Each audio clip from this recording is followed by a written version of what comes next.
combed through every last piece of evidence, you made the final, impossible connection.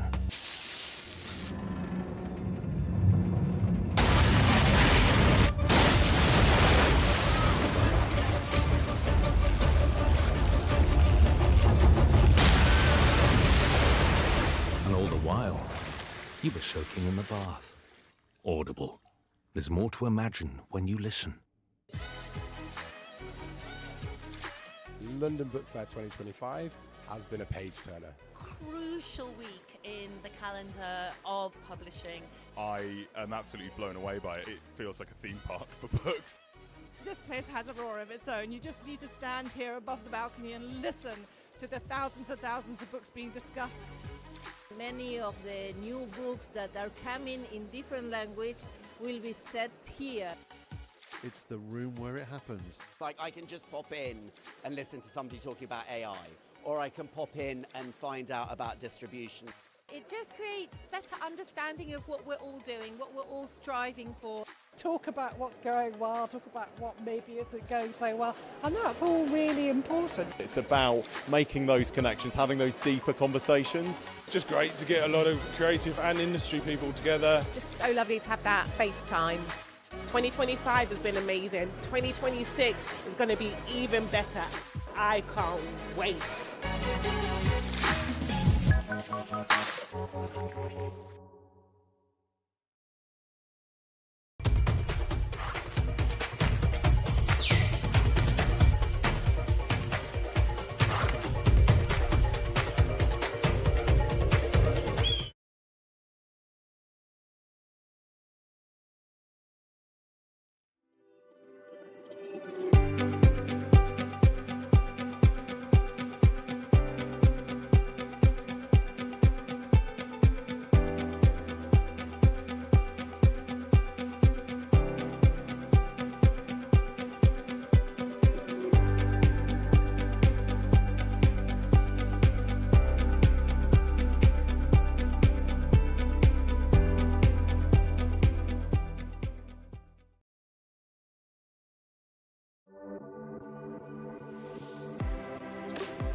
Hi guys, it's Coco and welcome to the 35th British Book Awards, where Rhys and Laverne are going to be guiding us through the whole event. Stick around through the live stream. Bye.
Celebrate the world of books and the people who make them in the 35th British Book Awards 2025, brought to you by The Bookseller.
Ladies and gentlemen, Dame Jacqueline Wilson. Oh, what a lovely welcome. Thank you all very much. Okay, are you sitting comfortably? I'm going to tell you the story of the Nibbies. It was written by the bookseller and illustrated by you, all you wonderful people joining us tonight. Once upon a time, there was a world of books. The year was 1990. Remember it? Back then, there were no smartphones or streaming. Books were always full price. Waterstones was the new kid on the block. And lunch was a meal that began with cocktails and ended just before dinner. Those were the days, eh? There were also no awards for the industry to call its own. Nothing to celebrate the authors or genres that really made a difference, let alone the teams who published and sold them. But then in rode a magazine called Publishing News with a very big idea. We shall have an Oscars for books, they said. They would call it the British Book Awards, though no one else would. Everyone else called them the Nibbies, because of the little bronze trophy shaped like a pen nib. Some didn't like the idea. Too glamorous, they whispered. Too commercial. Even the bookseller grumbled, just a bit. But others clapped their hands with joy. And awards for the whole bookish family, they said. And so the Nibbies were born, with the first ceremony taking place right here in London on a chilly January day. It had just 9 categories. Imagine how quickly everyone got fed. Nobody really knew what to expect, not even the organisers. His Royal Highness, the Prince of Wales, won that night with a book of beautiful watercolours. And Faber became the very first publisher of the year. Well done them. In the years that followed, all sorts of wonderful book people have climbed the stage. Helen Fielding, Salman Rushdie, Davina McCall, Marcus Rashford's mum. Sir David Attenborough warmed our hearts with a lifetime achievement. And David Beckham won with a category suspiciously perfect for him, fastest selling biography of all time. TV even arrived in the shape of Channel 4 and Richard and Judy.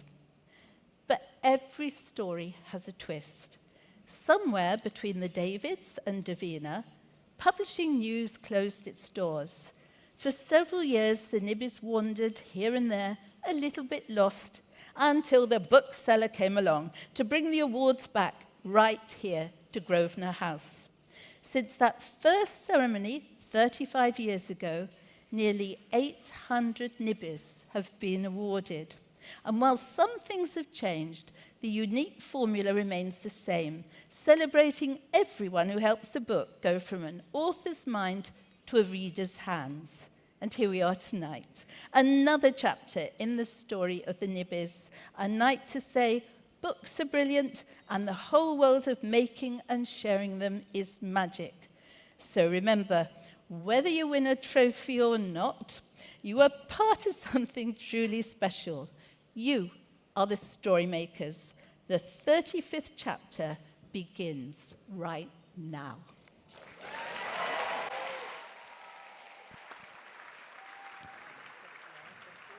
Thanks to Dame Jacqueline Wilson. Now please welcome editor of the bookseller, Philip Jones.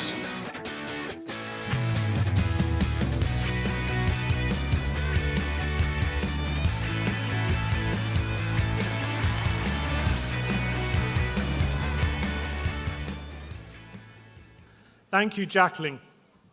So here we are, 35 years on, from Tracy Beaker to the Gruffalo, from Dumbledore to Violet Sorrengail, from Bridget Jones to Queenie. If there is an award for steadfastness, for longevity, and for clinging on, then we would surely win it. But as we've heard, this is already a long evening, so I won't add to the roster. But let's give ourselves a round of applause and raise a toast to Fred and the past Publishing News team and the bookseller and all those in between for the idea, the execution, and the continuation of these very human awards.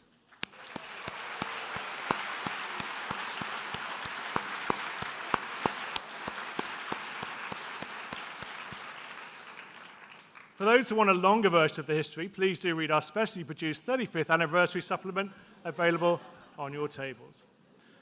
The Nibbies were founded to recognise good books, good people, and good sales. If you're on the shortlist this year, or associated with the shortlist, or as we're celebrating our history tonight, if you've ever been shortlisted, and if you're able to, please stand up now, as we'd like to applaud you.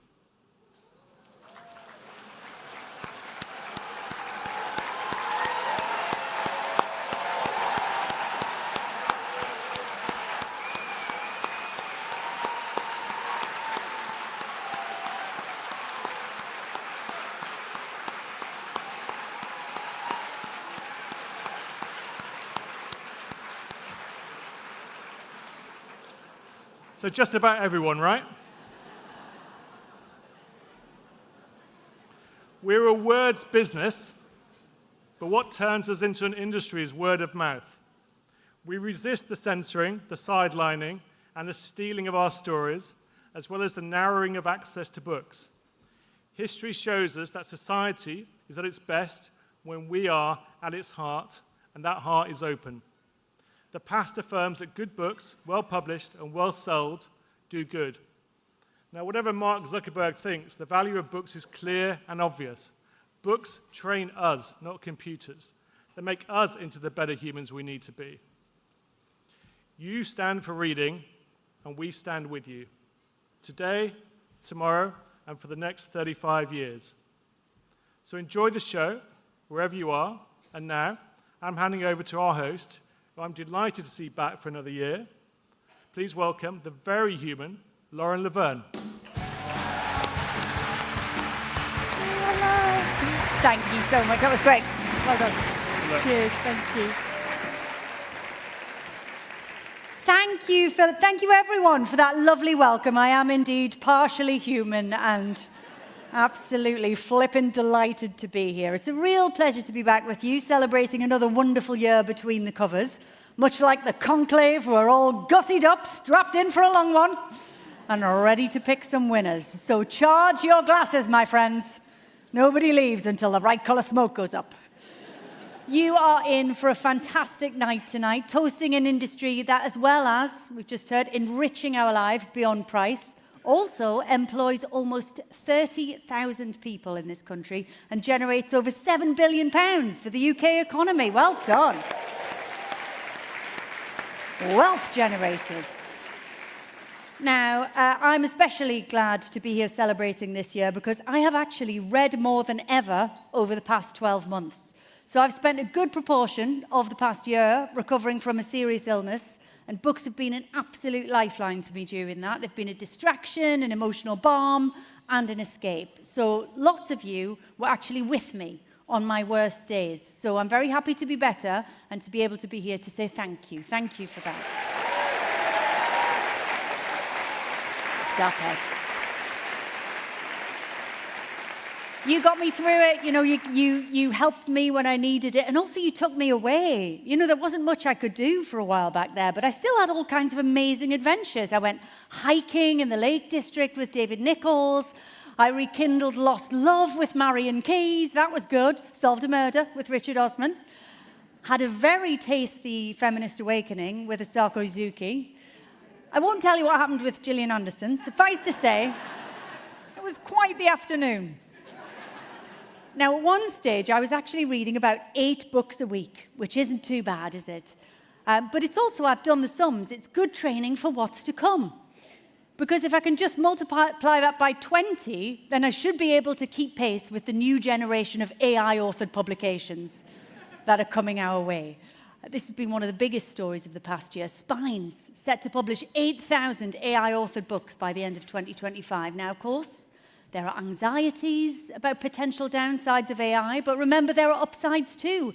AI authors have significant advantages over their human counterparts. They are cheaper to take to lunch.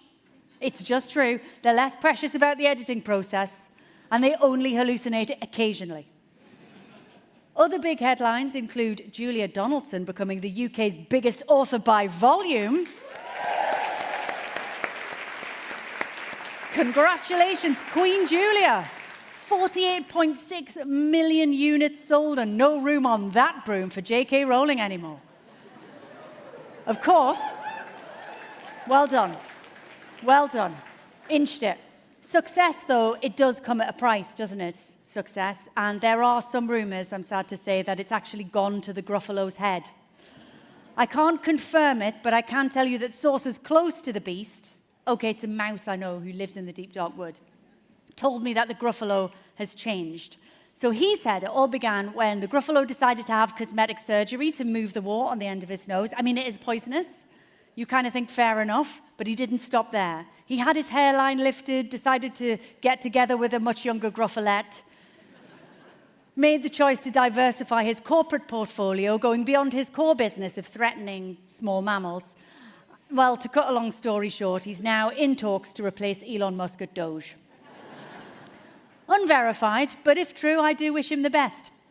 Speaking of our friends across the pond, some good news this year. There are no tariffs on the US books so far. So we've been exempt so far from tariffs. Hooray. It deserves a hooray, I think. Whoa. Muted? It's almost as if you think that might change. Okay, suit yourselves. However, booksellers and distributors are anticipating major supply chain issues. So my tip for 2025 would be to make sure that you've already got a dictionary, just in case you need to double-check the meanings of any words like capricious or malfeasance or cultural hegemony. Just to pick 3 at random. Another good news story was that Sir Terry Pratchett's Night Watch became a Penguin Modern Classic this year. Well done, Sir Terry. The 29th Discworld novel is about a man attempting to usurp the whims of a homicidal warlord by travelling back in time, assuming a false identity, and then guiding his younger self. Think Back to the Future, but with dragons and a character called Fred Colon. It's my kind of masterpiece. BookTok and social media have also continued to drive sales. Dostoevsky went viral, and spreadges have become a phenomenon. Have you heard about spreadges? So these are Instagrammable sprayed edges that readers love to show off on their bookshelves with volumes stacked, spines in, leaves out, posting pictures and videos on social media.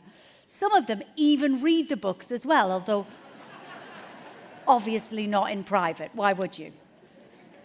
And finally, it's been a year of high-profile celebrity beefs. Drake and Kendrick Lamar, the Gallagher brothers, and Amazon UK and Bloomsbury. Happily, that last one was quickly resolved, and mercifully, no diss tracks were created by any of the executives. On that happy note, it's time to reveal this year's winners, and to help me do that, please welcome my co-host for this evening, the wonderful Rhys Stephenson. May, hello. Hey. You all right, buddy?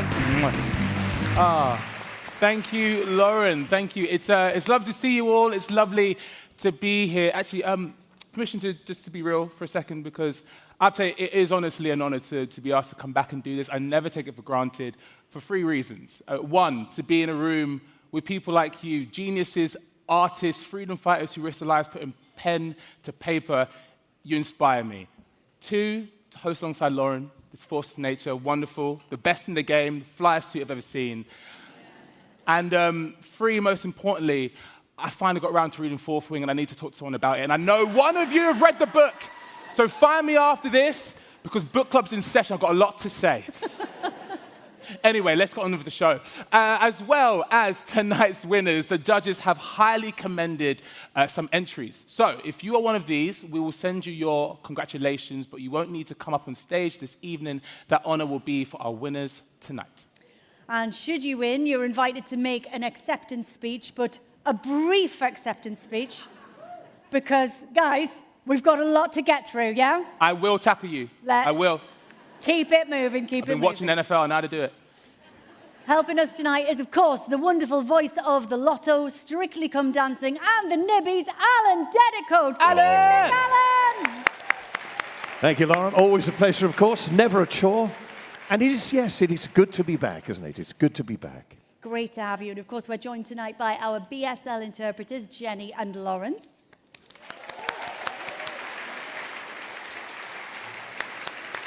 And providing the music, the Stereo Twins over there. Hi, Stereo Twins. Now, tonight's award comes in two parts. So let's start with the British Book Award for Library of the Year, sponsored by DK, a global publisher of internationally best-selling authors and illustrators, with the award run in association with the Reading Agency. Now, all library services have had to deal with immense funding challenges in recent years, but they've responded brilliantly, making themselves hubs for their communities and catalysts for reading. To present this award is actor, television presenter, and children's book author, best known for her role as Frankie Lewis in EastEnders and for winning the series of Strictly Come Dancing that I was in. Man, was she good. So good. It's, of course, Rose Aylen Ellis.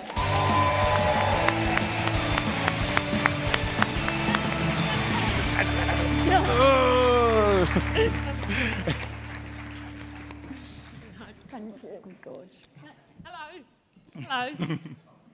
Okay, so I actually had spent many hours in my local library at a show, which is why it's such an honour to present this award, Library of the Year award, which the bookseller have brought back.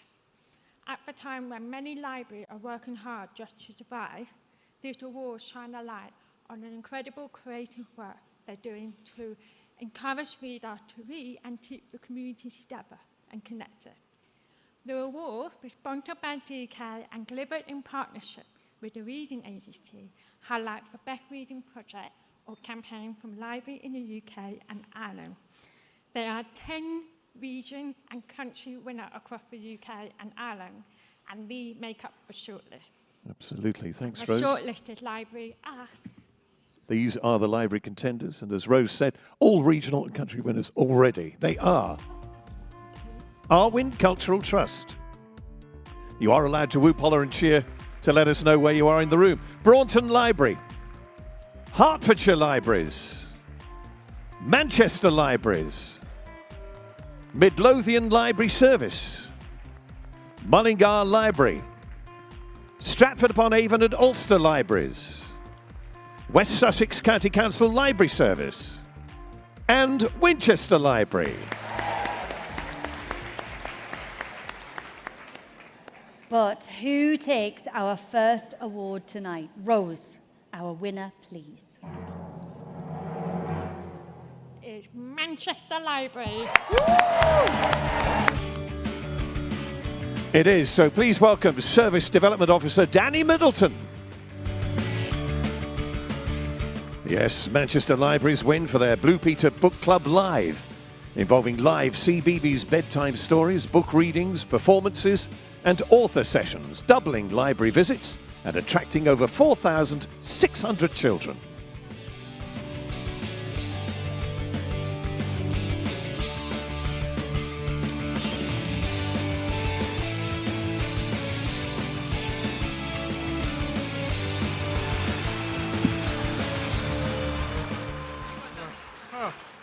Oh gosh, blimey Riley. My name's Danny. I'm the Reader Development Officer for Manchester Libraries, which is basically the best job in the world. The only terrifying thing about it is speaking in public, so this is, bear with, please. I'm going to skip some of this because you've said keep it short. So basically, we worked with loads and loads of brilliant partners, with Blue Peter, with the BBC, with the Reading Agency, with the Arts Council, with so many things. And the book club, basically we ran the Blue Peter Book Club Live initiative in Manchester, and it was a really exciting project to run this kind of national programme in Manchester.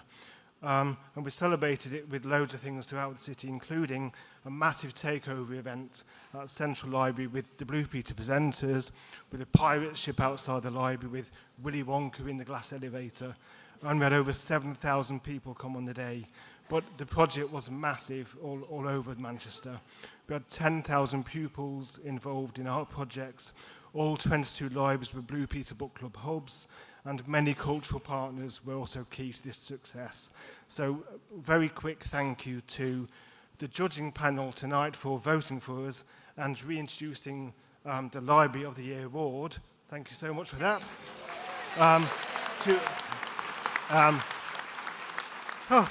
To our heads of services at Manchester Libraries, to my wonderful colleagues Margaret and Cheryl,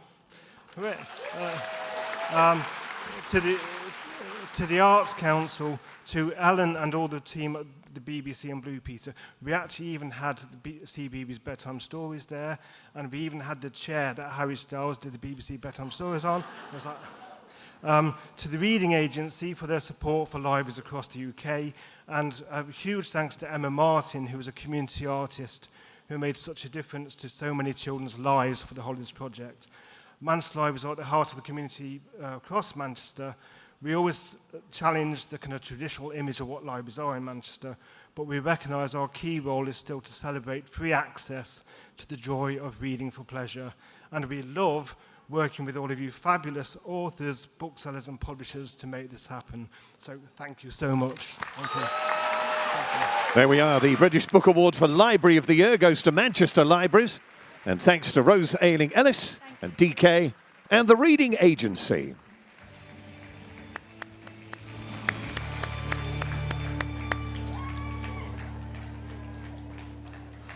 Come on, you Manx. Doing it.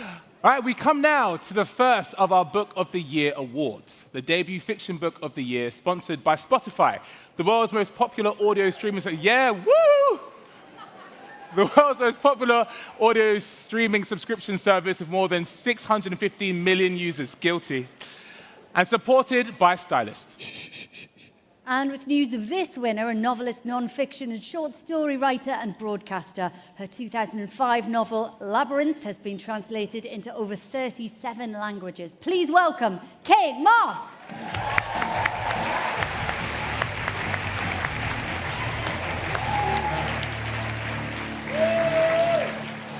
Well, thank you very much, Matt.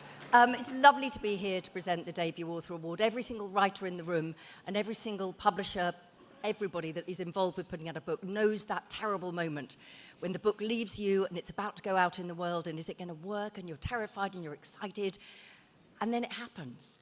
And all the books on the shortlist tonight have done that thing. They've just been magical, and every single one of us in the room is waiting for new voices to discover.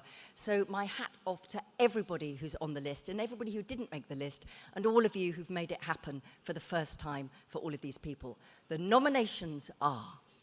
Beginning with The Ministry of Time by Callie Ann Bradley. The List of Suspicious Things by Jenny Godfrey. Green Dot by Madeline Gray. Glorious Exploits by Ferdia Lennon. When the Moon Hatched by Sarah A. Parker. And Butter by Asaku Yuzuki, translated by Polly Barton. Well, what an amazing shortlist. And the winner of Debut Fiction of the Year is Butter.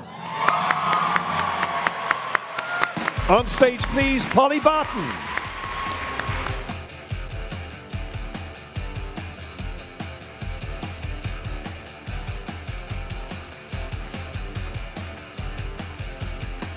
Asako Yuzuki's English language debut, Butter, gained success with its opening line. There are two things that I simply cannot tolerate: feminists and margarine.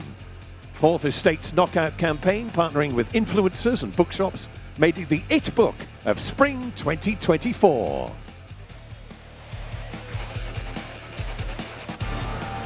Now, before Polly says a few words, we also have this message from the author.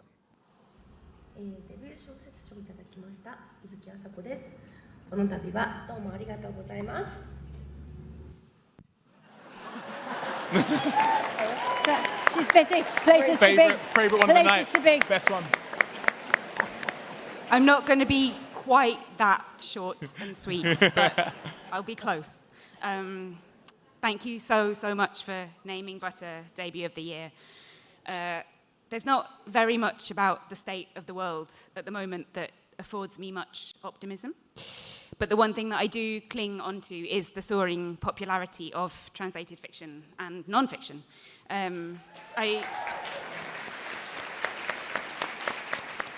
I feel like what we need as a world more than anything at the moment is a continual reminder of the humanity of people who are different to us in some way, and a reminder too that those differences can be not just grudgingly tolerated, but the sources of the greatest joys and discoveries and connections.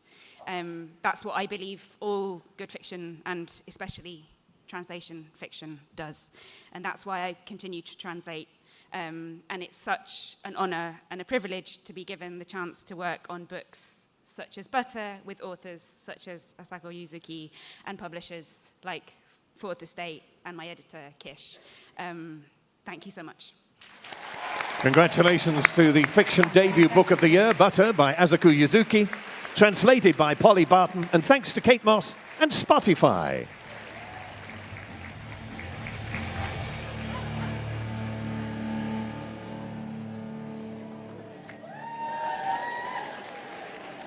Love Asako's message. That's probably about the right length for us, to be fair.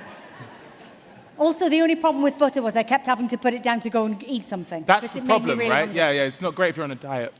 Our next presentation is for the Fiction Audiobook of the Year, which is supported by Times Radio. The station's about conversation, not confrontation, well-informed discussion with expert guests and the stories of the day.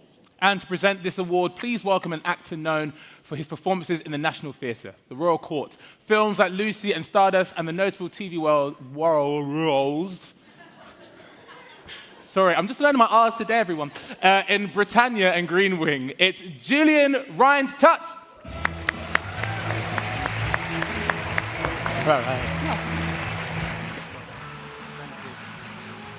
Hello. Thank you very much. Best audiobook of the year. A couple of years ago, when I was 23, I recorded my first audiobook. It was onto 15 plastic tape cassettes in a package so enormous that had you been insane enough to order it, it wouldn't have even fit through your letterbox. Blink to today, and with the touch of my MacBook Pro keypad, I can download all tonight's nominations.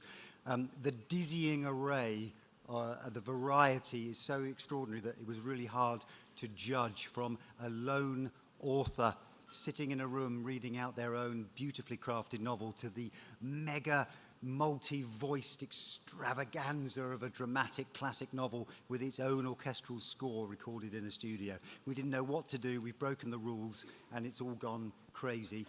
The nominations are The Life Impossible by Matt Haig, narrated by Joanna Lumley and Jordan Stevens. My Favorite Mistake by Marianne Keyes. The Hotel Avocado by Bob Mortimer, narrated by Bob Mortimer, Paul Whitehouse, Sally Phillips, and Julie Macy. You Are Here by David Nichols, narrated by Lee Ingleby and Lydia Leonard. George Orwell's 1984, adapted by Joe White, narrated by Andrew Garfield, Cynthia Erivo, Andrew Scott, and others. And Bunny vs. Monkey by Jamie Smart, narrated by Kieran Sword. Big in the room. Now, one of those was highly commended, and that was George Orwell's 1984. Well done. But such was the quality of entries that the judges have chosen 2 winners. I know, we do a fireworks noise for that. So, our first winner was deemed by the judges to be a fantastic triumph of ingenuity. Julian, who was it? Yes. It's Bunny versus Monkey. It is. Please welcome Jamie Smart and Kieran Sword. This winning collaboration captures the essence of Jamie Smart's comic panels into sound and phrases, resulting in an immersive audio experience. The audio adaptation also successfully translates the joy and chaos of the print edition.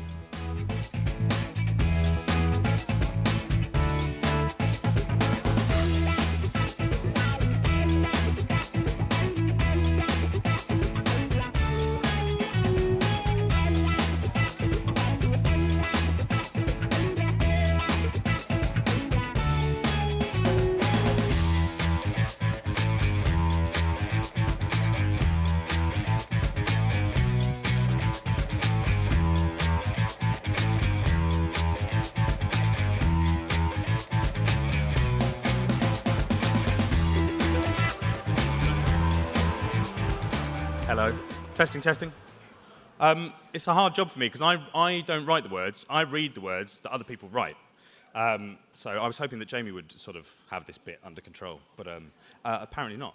I think the most important thing that's been said so far tonight is about libraries and about access to reading material. And I know people might see audiobooks and like comics as sort of competition with just reading words on a page, but I think that everything just bounces off each other and strengthens everything else. So whatever route in that is available to children, I think is great. It's like whatever gets you reading, because we need to read words. If it's just TikTok, we're all doomed. Right. Yeah. And thank you to Keely, and thank you to everyone at Belinda, and yeah, I'm sure. Yeah. I will just say something quickly. I wrote a few notes, but I wrote it all in pencil, so I have smudged it. But I will try my best. As the creator of Bunny vs. Monkey, I will confess I had absolutely no idea how an audiobook would be made of a comic. It seems absolutely insane. But all the sound effects you would need, all the narration, finding the right voice for the whole cast, and to do it all one episode after another after another. But the whole team at Belinda have done an absolutely incredible job. In particular, Kieran did an absolutely amazing job doing all the voices. Please, round of applause for Kieran. This man is a genius. So a huge congratulations to everyone who was involved in the production, because it is stunning. So thank you. Thank you very much. Thank you, Bob. There we are, Fiction Audiobook of the Year winners. Jamie Smart's Bunny vs. Monkey.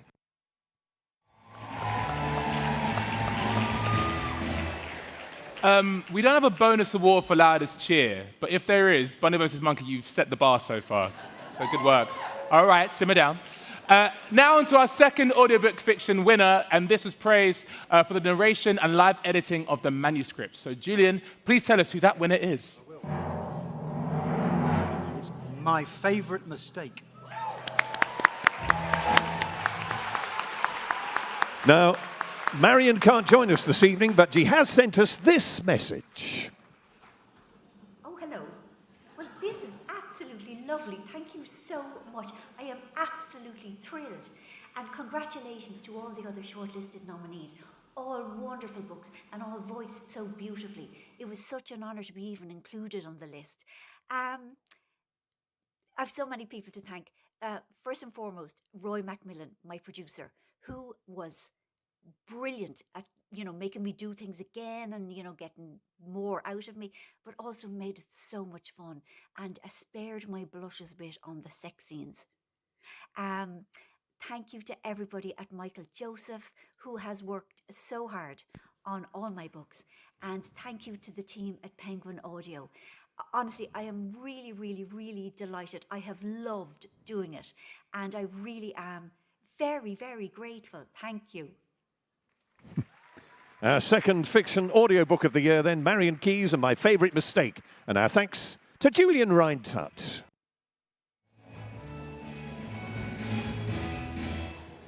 Audiobooks for non-fiction come under the judges' scrutiny next. And joining us to present this Nibby, a husband and wife duo. He's an actor, comedian and presenter. She's a podcaster, author and TV presenter. Together, they host the comedy podcast Shagged, Married Annoyed. Please welcome Chris and Rosie Ramsey. Hi. Hi, how you doing? I'm good, Hello, everyone. Good evening.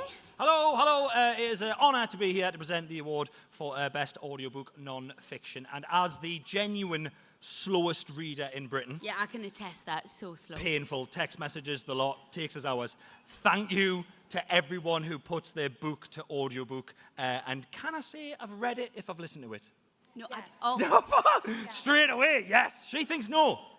Yes, you can, yeah. You can. All right, so I'm going to read that. I've read loads of books then. Yeah. What do you think of page 52? Don't know, it wasn't pages. Anyway, the nominees are... Want, written and narrated by Gillian Anderson, and anonymous contributions. Sociopath, written and narrated by Patrick Gagney. Unleashed, written and narrated by Boris Johnson. Henry... Don't make my life difficult. Henry V, The Astonishing Rise of England's Greatest Warrior King, written and narrated by Dan Jones. Nexus, A Brief History of Information Networks from the Stone Age to AI, written by Yuval Noah Harari and narrated by Vidish Atlave. And Never Enough, My Words Unfiltered, written and narrated by Pete Wicks. Well, that wasn't a bit uncomfortable, was it? I cannot believe they've booed him because he's back there and he's going to be devastated. He's upset. Someone look up, give him a cuddle. Listen, from that impressive shortlist, there's a British Book Award for the one that judges called Arresting and Impressive. So Chris, Rosie, who is that? Okay. The winner is It's Sociopath.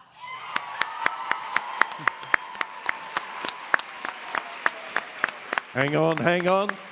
Me again, folks. Unfortunately, Patrick can't be with us this evening, but he has sent us this message. I am so honored to have been awarded Audiobook of the Year at the British Book Awards. It's incredible that so many people in the UK have taken my book into their hearts and helped elevate the conversation surrounding sociopathy. Part of the reason for sharing my story was I wanted to show that someone with a diagnosis like mine could lead a really high-functioning life. And your support helped me do that. Your support helped me provide a humanized understanding of an otherwise dehumanized disorder. I cannot thank you enough. Thank you, though. Congratulations to Non-Fiction Audiobook of the Year, Patrick Gagney's Sociopath. And our thanks to Chris and Rosie Ramsey.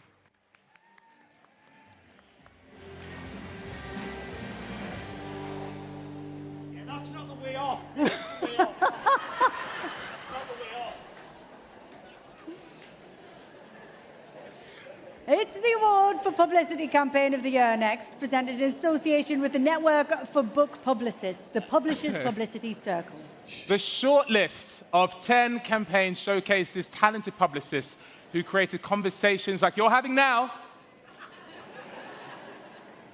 took care of their authors, and highlights the astonishing creative talent to be found in publicity departments across the industry. And Alan, he's got all the details. Absolutely. Here we go with the shortlist, folks. From Canongate, Anna Frame, All Fours. Also from Canongate, Anna Frame, Poems. And then Fourth Estate's Patrick Hargadden for Butter. Penguin Michael Joseph's Ellie Hughes for I Haven't Been Entirely Honest With You. Scholastic's Tina Morris for Let's Split Up. Hodder and Stoughton's Rebecca Mundy for All That Matters. Bloomsbury's Fran Owen, Mari Yamazaki, Annabelle Robinson and Hayley Camis for Want. Vintage's Mia Keeble-Smith for Hunted. Orion's Ellen Turner for So Good. And from EWM PR for Simon & Schuster, Eve Vasoki Morris for Skandar and the Skeleton Curse. So from those very impressive nominees, this year's Publicity Campaign winner is Bloomsbury's Fran Owen, Mari Yamazaki, Annabelle Robinson and Hayley Camis for Want. Absolutely. Let's welcome Fran, Mary, Annabelle, and Hayley to the stage, please. Bloomsbury's Publicity Campaign for Want, edited by Gillian Anderson, was complex and ambitious. The campaign resulted in a Sunday Times #1, six-figure sales, and over a dozen rights deals, all attributed to the end-to-end publicity work.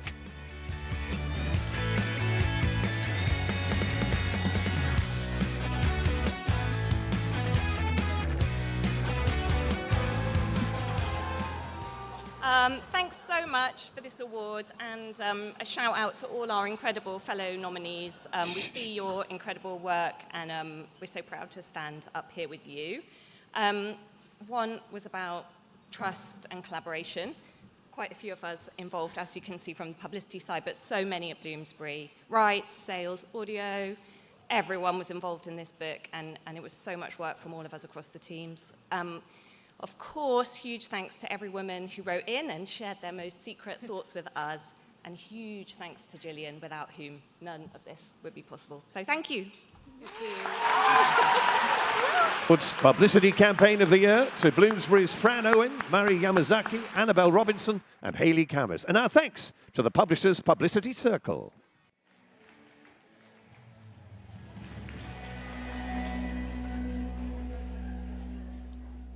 Our next Book of the Year award is for children's fiction, and it's supported by The Week Junior, the multi-award-winning children's news magazine. And with news of this winner, a science-first content creator and music artist with a 3 million TikTok and Instagram following. His debut children's book, Science is Lit, was published in 2024, and he's on a shortlist tonight himself. Please welcome Big Manny.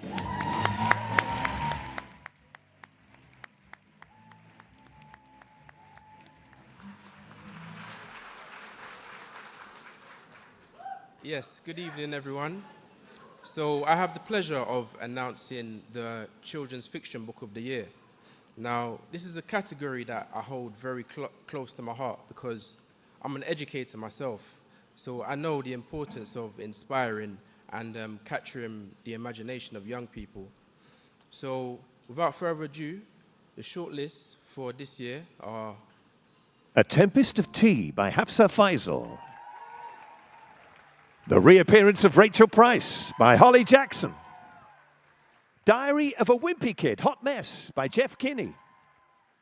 The Majorly Awkward BFF Dramas of Lottie Brooks by Katie Kirby. I Am Rebel by Ross Montgomery. And Reckless by Lauren Roberts.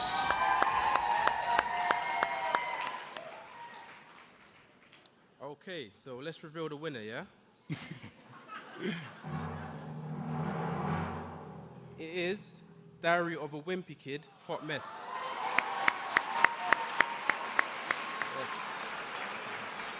It was. Jeff Kinney, unable to join us tonight, but he has sent us a message. Hello to everyone at the Nibbies.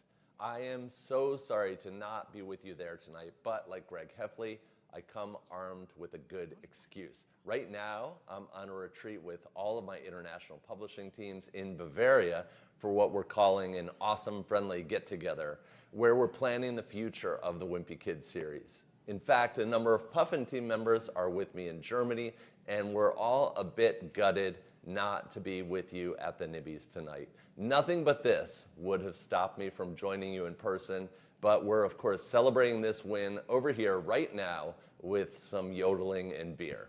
I'll be coming back to the UK this November to launch Diary of a Wimpy Kid Party Pooper, book 20 in the series, so I can't wait to see you then in person. The campaign will be a huge global party to celebrate the power of books, and I look forward to celebrating with you. In the meantime, thank you again, and I hope you all have a fantastic evening. Congratulations then to Jeff Kinney. The Diary of a Wimpy Kid, Hot Mess, and our thanks, of course, to Big Manny. Oh, Rhys, we lose out to Bavaria yet again. Once again, I'm sick of it. It is a charming country. Yeah. Next, all right. the award for Children's Illustrated Book of the Year. And to present this award, a talented TV presenter who hosts shows for BBC, ITV, Channel 4, and Amazon. And you may remember him from Blue Peter.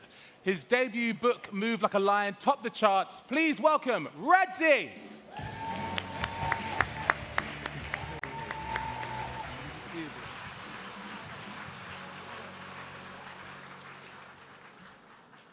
Hey guys, thank you very much for having me here. I thought I'd do two very quick things. Nahal, how are you, sir? Two very quick things. Number one, I was lucky enough to be a judge for this category, and I was genuinely taken aback as to how diligent the discussion was. I figured it might be, we already know who the winners are. Not the case at all. We properly debated this one. And the other thing, just to say, I predominantly work in TV. Let's just say speckled with a few extroverted narcissists. That is not the case when it comes to the literary world. The passion for the readers is absolutely the axiom of everything that you do. So thank you very much. Was that a bit too honest? Maybe a bit too honest. Truth is what we've come with. But much more importantly, the award, because the shortlist of the Book of the Year, Children's Illustrated, is Letters from the North Pole by Annie Atkins, illustrated by Thea Tobing. Pablo and Splash by Sheena Dempsey. Jonty Gentoo, The Adventures of a Penguin by Julia Donaldson, illustrated by Axel Scheffler. Dogman, The Scarlet Shedder by Dave Pilkey. There's a Punami in My House by Chris and Rosie Ramsey. And Bunny vs. Monkey, The Great Big Glitch by Jamie Smarts. From that impressive shortlist, our panel loved this story and its illustrations, published with such care and love. Radzi, the winner, please. It's a good one. It's Jonty Gentoo, The Adventures of a Penguin. Please welcome author Julia Donaldson and illustrator Axel Scheffler. Jonty Gentoo, The Adventures of a Penguin, wins the award for its beautiful narrative and images, a celebration of conservation, if you like. The judging panel praised the book as flawless and an acknowledgement of an amazing author and illustrator duo.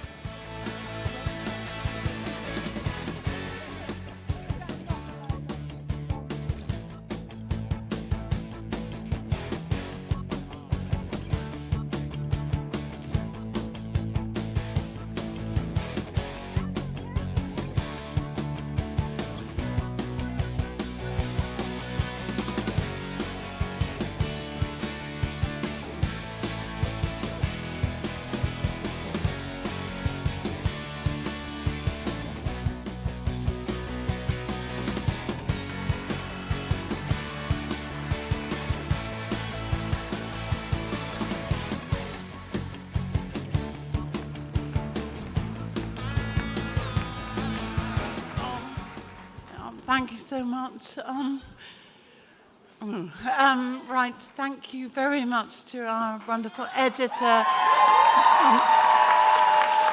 Alison Green, who's been editing our books ever since The Gruffalo. Also, our wonderful publicist, Penelope Dorks, who's here tonight. Everyone at Scholastic. And I want to say a special thank you to my husband, Malcolm. He actually was here for the launch of this book, Jonty Gentoo, and exactly a week later, he died. But he made it to the launch, and he was so supportive to me all through my writing life. So, huge thank you.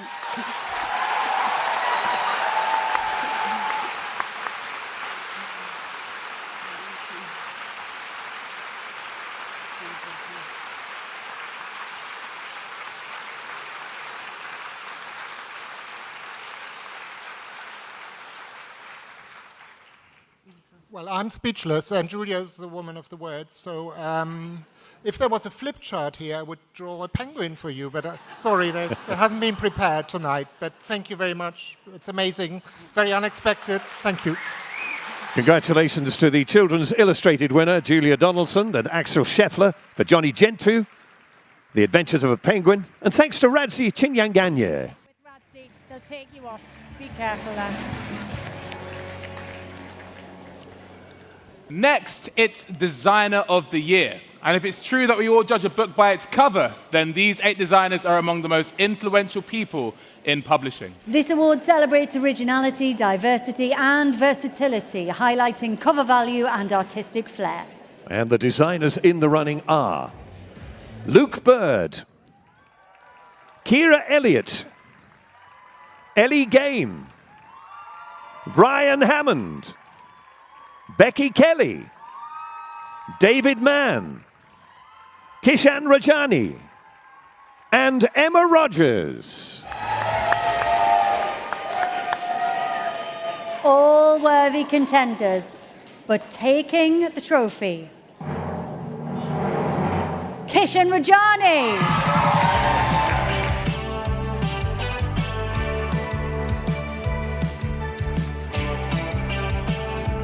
Kishan's bold, bright design has been featured in various products, including billboards, bookmarks, and T-shirts. A collaborative artist who's been a mentor for others and steered the Faber Design Portfolio Sessions. The judges praised him for his impressive work and support for other designers.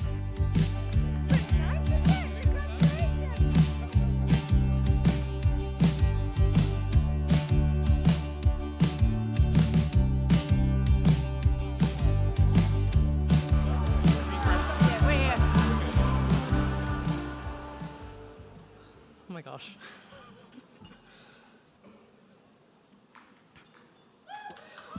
Sorry.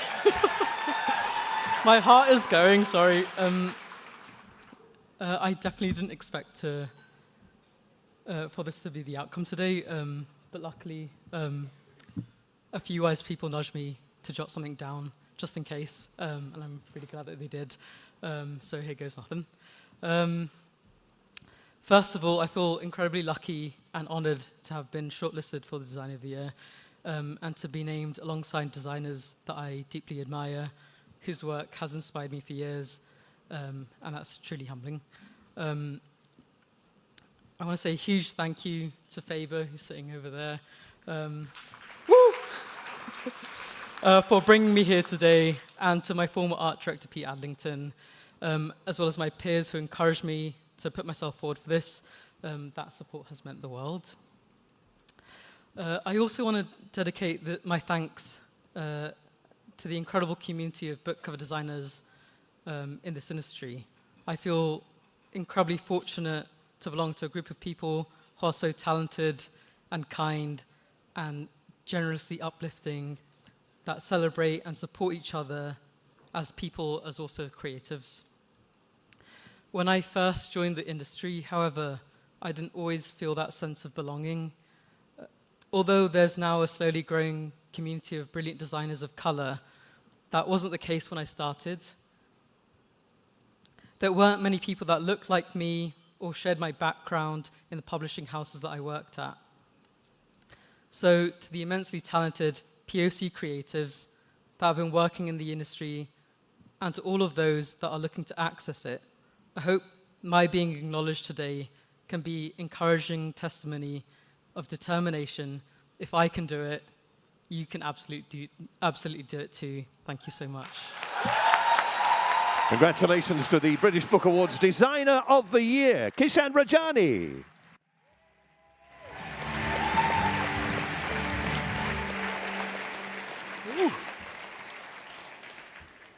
We come now to the Book Award for Paige Turner. Joining us for this presentation, a podcaster, presenter and author who will host Renovation Rescue, produced by Rhys Witherspoon's company Hello Sunshine this year, and whose latest book, Big Mouth, published by HarperCollins, is out next week. Please welcome Vogue Williams.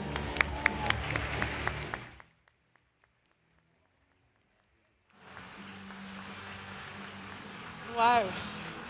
I'm slightly starstruck because I just saw Julia Donaldson, and I've read the Gruffalo at least 1,000 times. It's an incredible book. A Paige Turner, I was so happy to be able to judge this section because that's exactly what I look for in a book. A book that you can open and just be dying to finish work so you can get home and start reading it. I've stayed up way too late at night reading books, and all of these books were just incredible. So the nominees are... Feybound by Sarah El Arifi. The Christmas Tree Farm by Laurie Gilmore. Our Fair Lily by Rosie Goodwin. Daydream by Hannah Grace. House of Flame and Shadow by Sarah J. Maas. And Someone Else's Shoes by Jojo Moyes.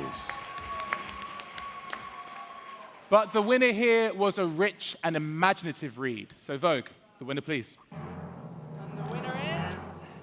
It's Feybound. It is, so let's welcome author Sarah El Arifi.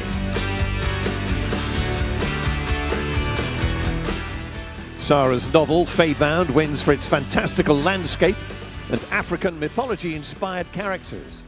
Harper Voyager's campaign pushed it to the top of the charts in 2024. I couldn't put it down, said one of our judges.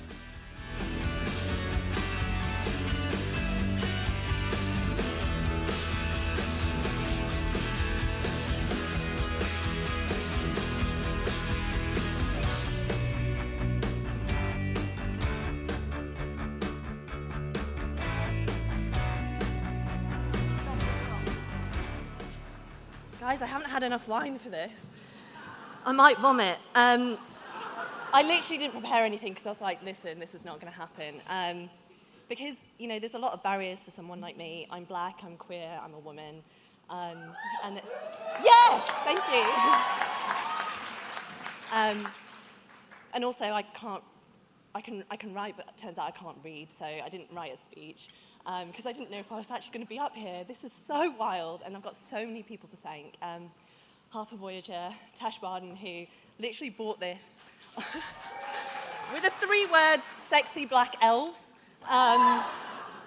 So yeah, thank you so much for that. And HarperCollins, just in general, have been amazing to me, and my agent, Juliet Mushins, and my 2 guys at home, Jim and Laurie. Thank you so much. This is just wild. And I'm talking about those barriers that I got through. You guys in the room can bring those down, and I just want you to think about that every day. You know, I'm not transgender, and that it's just a hard world out there for them right now. So let's really support our trans sisters and brothers. And just, I said if I was ever going to be in front of publishing, I was always going to say this. So free Palestine. Page Turner of the Year, Sarah El Arifi's Faye Band, and thanks to Vogue Williams.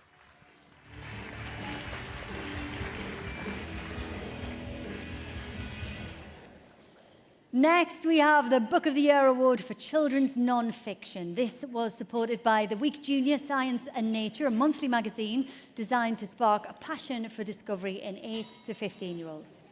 To reveal this winner, best known for her role in Dictionary Corner, with her 2,500 appearances on Countdown and her debut fiction book, Guilty by Definition, published by Bonnier Zafra, is out now. It's Susie Dent.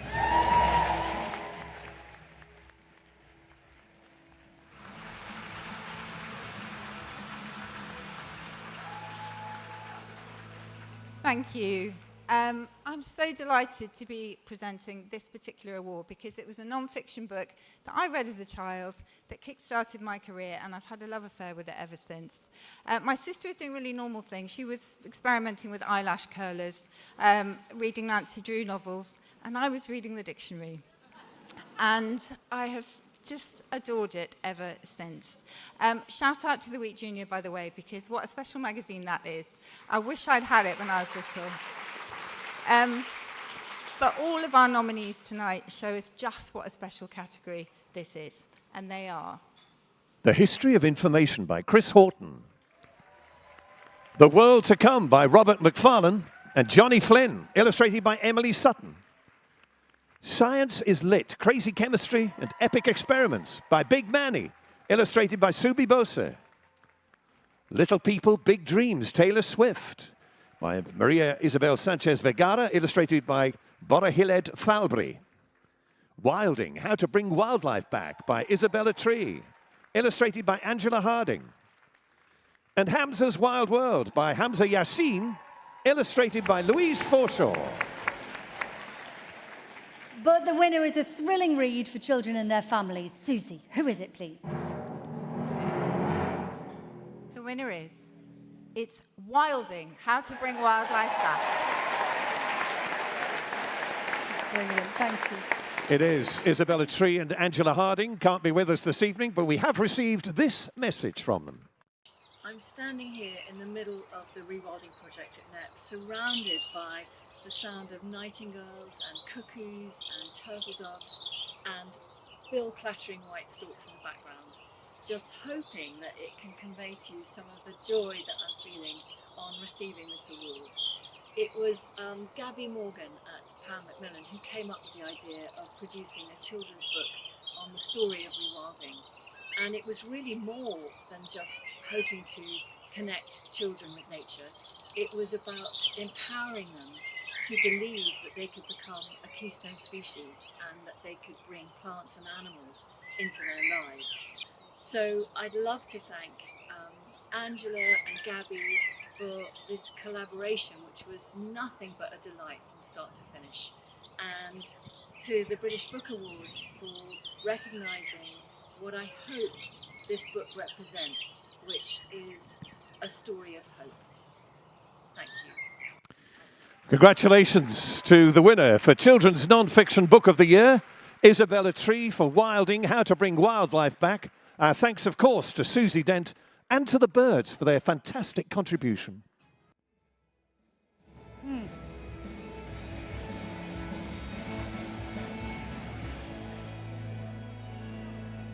They were very excited, those birds, weren't they? Yeah. They were thrilled for her. I love that. Well, they're wild, aren't they? That's yeah, their thing. I know. True, you know. They come out for their queen. Our next Book of the Year award is for non-fiction narrative. To present it, we have a journalist and broadcaster who's chief presenter for BBC News and has reported extensively both at home and abroad.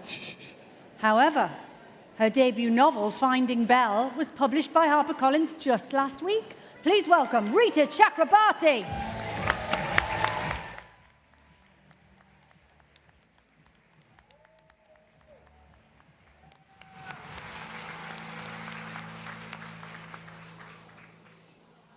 Well, this is my first foray into the world of books, and I'd always thought it was quite a sedate world. How wrong was I? This is every bit as exciting as the newsroom and considerably more rowdy. Now, this category, non-fiction narrative, is actually quite close to my day job because it's books which are written by politicians, by people from the sports world and the world of entertainment, and also ordinary people who have an extraordinary tale to tell. So the nominations are Want by Gillian Anderson and anonymous contributions. Raising Hair by Chloe Dalton, illustrated by Denise Nestor. I Haven't Been Entirely Honest With You by Miranda Hart. All That Matters by Sir Chris Hoy. Unleashed by Boris Johnson. And Patriot by Alexei Navalny, translated by Arch Tate and Stephen D.L. Nibbies, tell us how you really feel. Wow. But we need a winner, and from that shortlist, it's one that brings truth to the world. So Rita, that winner, please. the winner is Patriot. It is, and to accept this award, please welcome the Bodley Head Publishing Director, Stuart Williams. A modern tragedy, this, a memoir and timely examination of the Russian political landscape. This year's judges were both moved and inspired by this tremendous read and took inspiration from Navalny's character and his dedication to justice.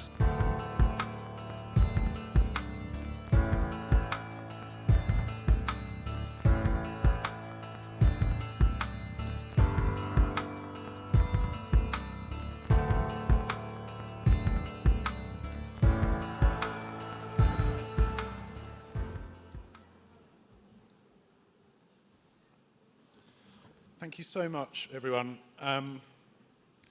Alexei would have been completely thrilled beyond words for his book to be honoured amongst so many other wonderful books. He was a voracious reader. He'd have enjoyed something in every single award category tonight. He was also a born writer. The words in Patriot are all his. The fact it got written at all is still hard to believe. But it's nothing short of amazing that this book is as fearless and enjoyable and often as funny as it is. Our promise to Yulia Navalnaya, Alexei's widow, was that we'd publish Patriot in a way that matched the spirit of the inspiring, charismatic person we met in December 2020. So for us, this prize recognizes that the words on the page preserve his voice and his force of character, and his unbeatable capacity for optimism. That voice and that energy and that call for a free Russia are going to go on inspiring readers for as long as Patriot is read. And I think we've got a reminder now of that man and that voice. Thank you.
Non-fiction narrative book of the year. Alexei Navalny with translators Arch Tate and Stephen D.L., Patriot. And our thanks to Rita Chakrabarti.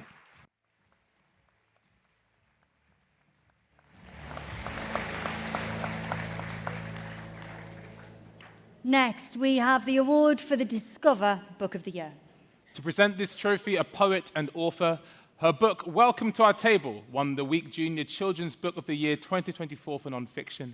And she recently broke the Guinness World Records title for largest poetry lesson with over 43,000 young people around the world. So please welcome Laura Muka.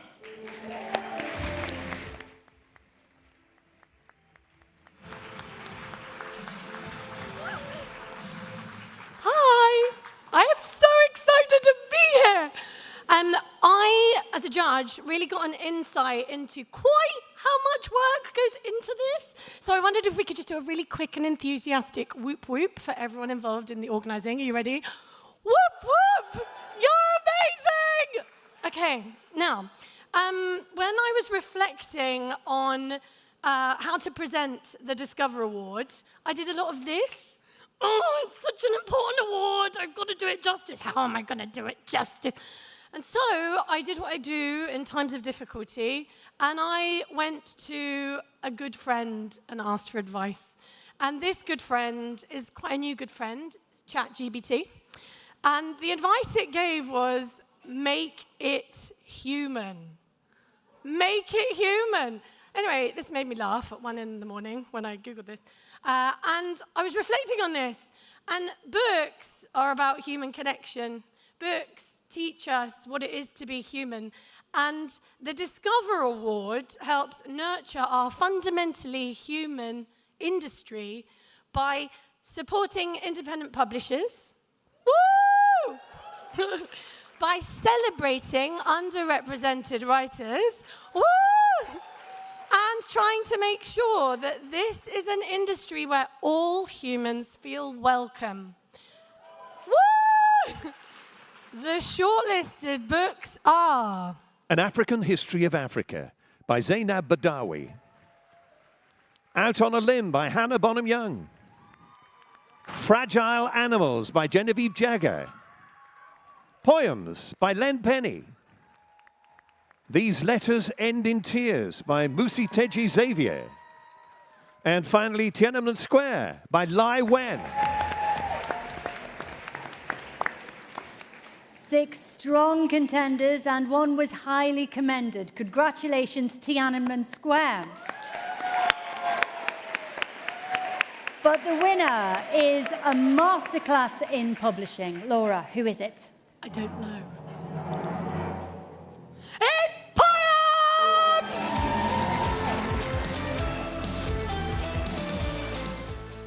Penny's debut poetry collection has made a tangible impact and is now taught in schools right across Scotland. Canongate partnered with Young Scotland to share Penny's poetry across the country, and the judging panel loved Canongate's ambition and success in cementing Penny as a fierce new voice in poetry.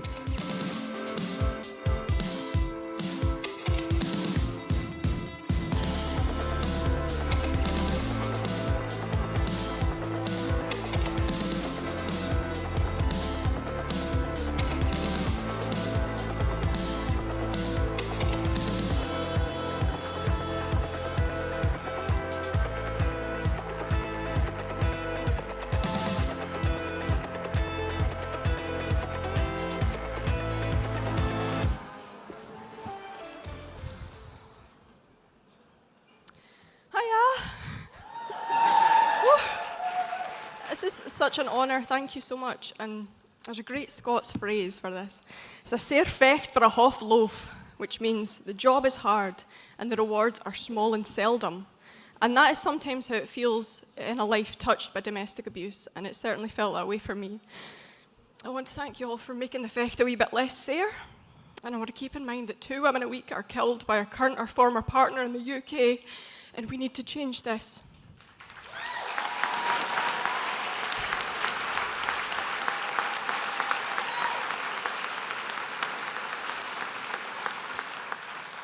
When people ask me what Poems is about, I say it's about domestic abuse, and that's partially because it just ruins the vibe of any conversation.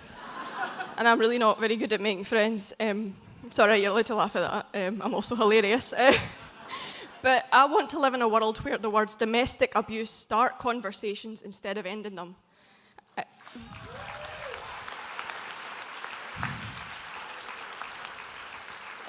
It's an absolute honour to be mentioned in the same breath as my fellow nominees. Your work is unbelievably important in a world so cruel and unfeeling. Poems is for my mum and my dad, my family, both here and beyond, who put me back together, my friends who raised me up, my sweet private partner who meets me as I am and loves me just the same, my team, Ludo Cinelli and everyone at Eve White, Helena, Jamie and everyone at Canongate for putting up with me because I'm no easy, and Anna. Anna, you took a traumatised, mentally ill woman, me, on a tour directly after my trial, and I cannot thank you enough. But more than anything and more than ever, Poems is for survivors of domestic abuse. And to publish in Scots is an absolute privilege. I stand on the shoulders of generations of speakers who nourished and nurtured and protected and persisted. So to any speakers of the Scots language listen, including my ma, who tell me to be thrawn and tell me to never take ony snash, if you forgive me for quoting my own poem, whenever life tells us our English is bad, I'll tell them the hassles that their mammy had, and I'll say my ma's words to the day that I'm deed. You'll be all right, hen. You have a good Scots tongue in your head. Thank you. Discover Book of the Year, Poems by Len Penny, and our thanks to Laura Muka.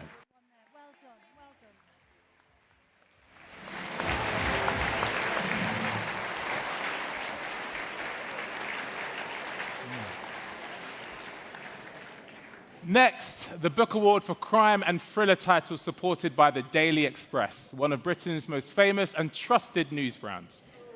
And to reveal this winner, an actor and presenter with a career spanning decades, including roles in EastEnders and Gavin and Stacey. And his debut novel, All Wrapped Up, is out now. Please welcome Larry Lamb.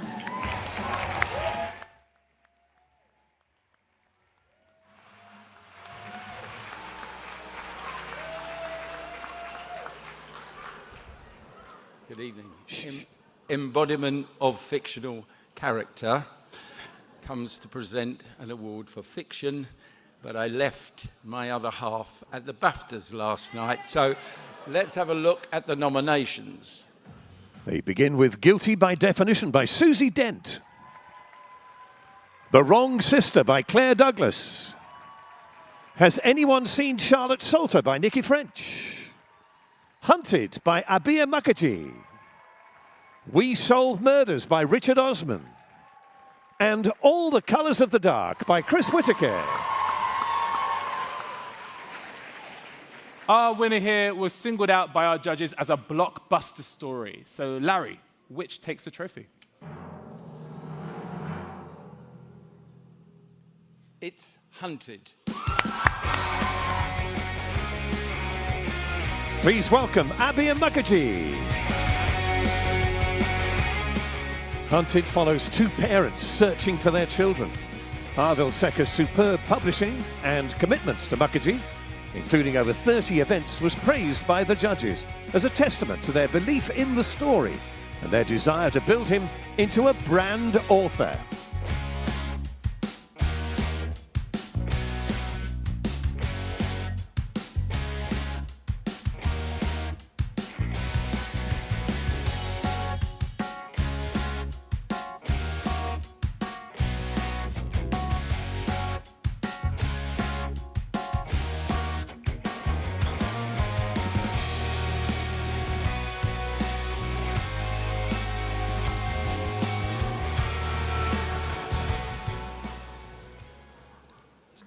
I can't believe this. Jesus, thank you.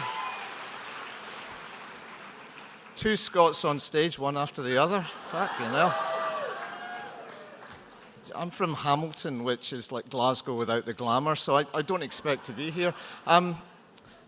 Thriller of the Year, I cannot believe this. Firstly, there's so many wonderful, wonderful books on that list. Secondly, I've never written a thriller before, but I wanted to write about politics, about the rise of populism, about the rise of radicalism and all the issues that we face today, but I wanted to do it while killing people. because it's important. But seriously, thank you so much. This book took 3 years to write, and it's because of some amazing people. Jade Chandler, my first editor, Katie Ellis Brown, who has fixed this book for me, Mia, everybody, thank you, everyone at Harville and at Vintage for making this book what it is. And thank you all, because you know what? Books change minds, books open eyes. That's why people want to ban them. And it's because of people like you, booksellers, publishers, libraries, that we change things. So thank you so much. And finally, thank you to my wife for putting up with me. Cheers, thank you so much. Crime and Thriller Book of the Year, Hunted by Abhi Mukherjee. And our thanks to Larry Lamb.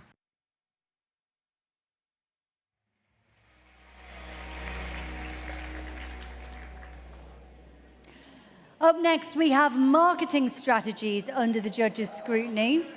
This one is sponsored by Nielsen IQ Book Data, connecting the industry with data to aid discovery and purchase distribution and sales measurement of books. Marketing makes all the difference between hitting and missing bestseller lists. And this year's shortlisted marketing strategies span a wide range of genres and are notable for debuts and translated fiction, as well as some big author brands. These are the marketing strategy finalists. Claire Bush and Rebecca Aiken for The List of Suspicious Things. Olivia Carson, Emily Summerfield, Sophie Portis, and Hannah O'Brien for the reappearance of Rachel Price. Hannah Davis, Alice Ingle, B. Cavallo, and Eva van Roos for the Booker Library at Waterstones, Piccadilly. Lauren Floodgate for the majorly awkward BFF dramas of Lottie Brooks. Jess Kim, Molly Stewart, and Katie Hall for Intermezzo. Liv Marsden and Rachel Quinn for Butter. Felice McKeown for The Courage to be Disliked. Alice Morley, Vicky Palmer, Melissa Grierson, and Olivia French for You Are Here. Vicky Palmer, Alice Morley, and Melissa Grierson for The Ministry of Time. Janista Tate Alexander for Want. Vintage Marketing for Patriot. And Hannah Winter for Think Again. And this year's Marketing Strategy Award goes to Vicky Palmer, Alice Morley, and Melissa Grierson for The Ministry of Time.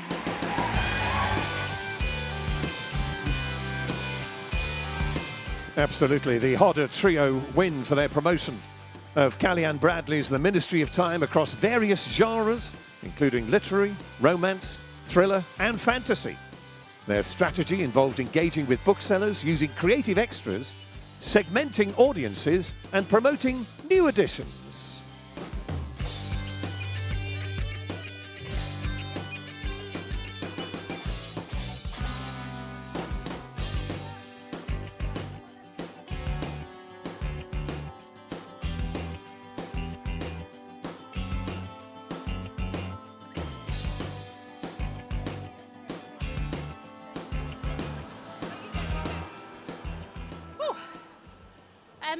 Thank you all so much, and congratulations to every other person who shortlisted. This really is the best ever celebration of what we do in marketing.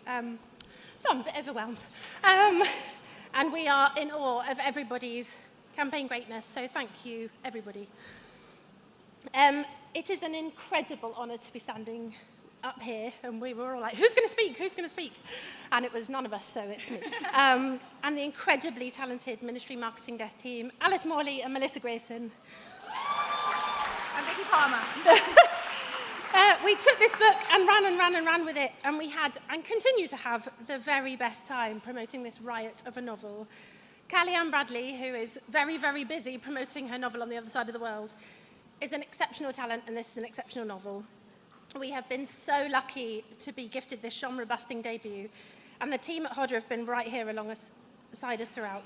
Thank you, Fede, David, I can't see anybody, but Maria and Kim, her publicist extraordinaire. design, production, sales, editorial, international, every single one of you at Hodder who helped us champion this novel and loved it as much as we did. To Callie-Anne, thank you, thank you, thank you, thank you. You're a genius. And here's the book too! Yay!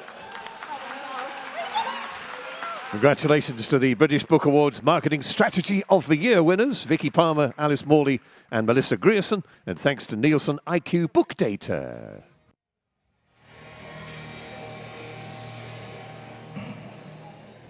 Sorry, I just want to quickly, can we give a bit of a round of applause for the Stereo Twins, please? Because, ladies, how you doing? Are you okay? Because you're playing like rent is due. You're really, I don't know how you're keeping focus. It's impressive. It really is good. Next up, it's Book of the Year Award for Fiction, supported by Good Housekeeping, Britain's biggest selling lifestyle magazine and the home of tried, tested and trusted reviews. Love GH. And here to reveal this winner, an acclaimed broadcaster, journalist and TV presenter, whose debut book, Let's Talk, published by Trapeze, received stellar reviews. Please welcome Nihal Arthanayaka.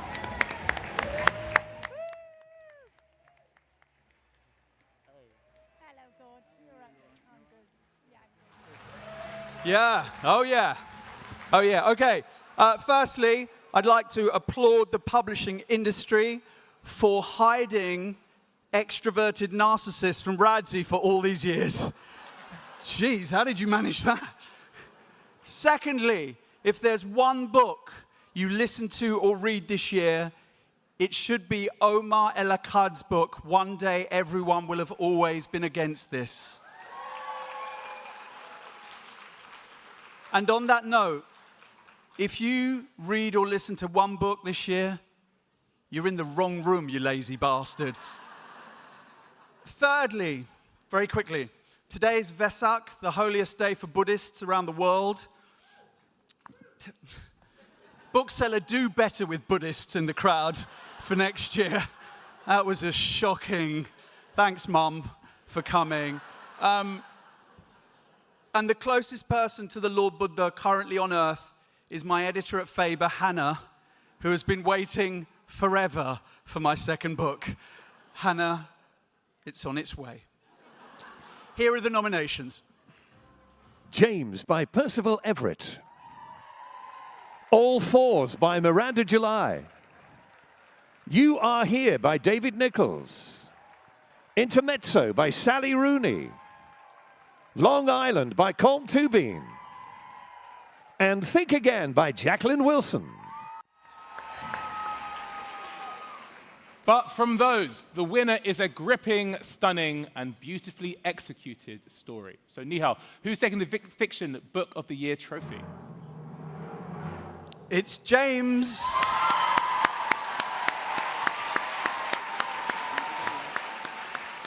Me again, folks. Unfortunately, Percival Everett can't be with us tonight, but we have received this message.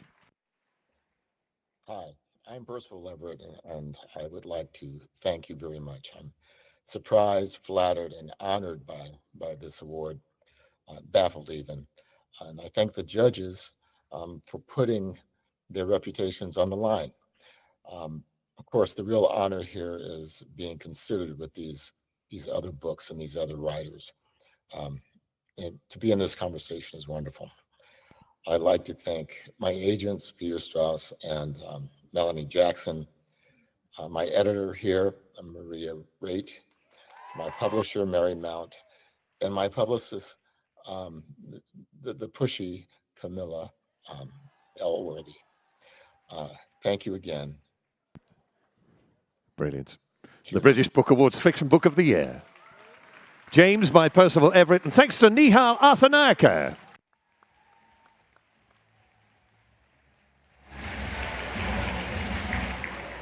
Love that, love the book, and need to hang out with pushy Camilla later. Yep.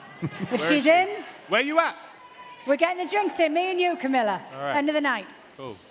Now it's time to reveal the non-fiction lifestyle and illustrated book of the year. Here for this presentation is a broadcaster and co-host of the Nibbies podcast. It's Hannah McInnes.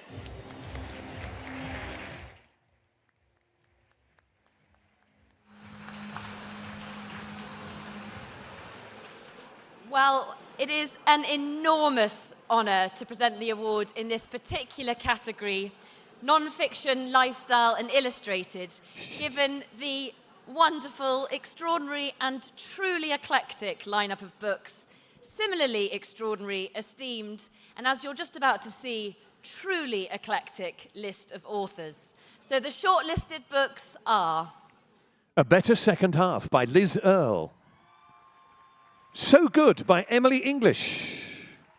Greekish by Georgina Hayden. Drawn to the Garden by Caroline Quentin. Spudman's Spudtacular Baked Potato Cookbook by Spudman. And What I Ate in 1 Year by Stanley Tucci.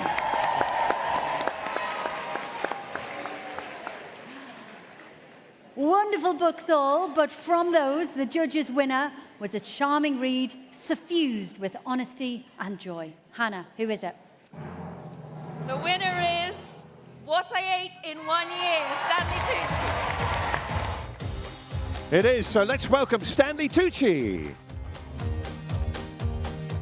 Stanley Tucci's What I Ate in 1 Year wins for its celebration of food and for offering contemplative reflections on death, life and parenting. The judges praised its event publishing approach, which maximized Tucci's time. For our panel, What I Ate in 1 Year will become a legacy book, they said.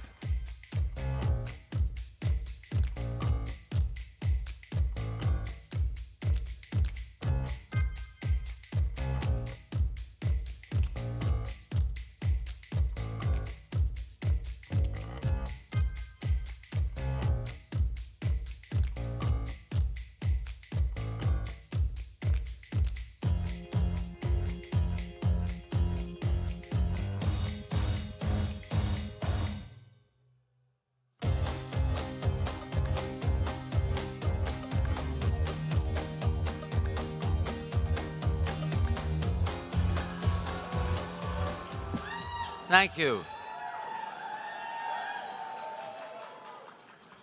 I don't know why that song was played for my interest, because I don't have the moves like Jagger. Thank you so much. I'm going to read this off my phone. I'm flattered, and more importantly, I'm now a writer, according to you all. And I'm proud of it. I'm shocked, but I'm proud. I'd like to thank Helen Garnis-Williams at Fig Tree, Penguin Random House, because so many names in there, and the folks there who have worked so hard to help me bring this book to fruition. I'd also like to thank my agent, who also happens to be my wife, Felicity Blunt, who was... she was nominated for this award a couple years ago, but didn't win.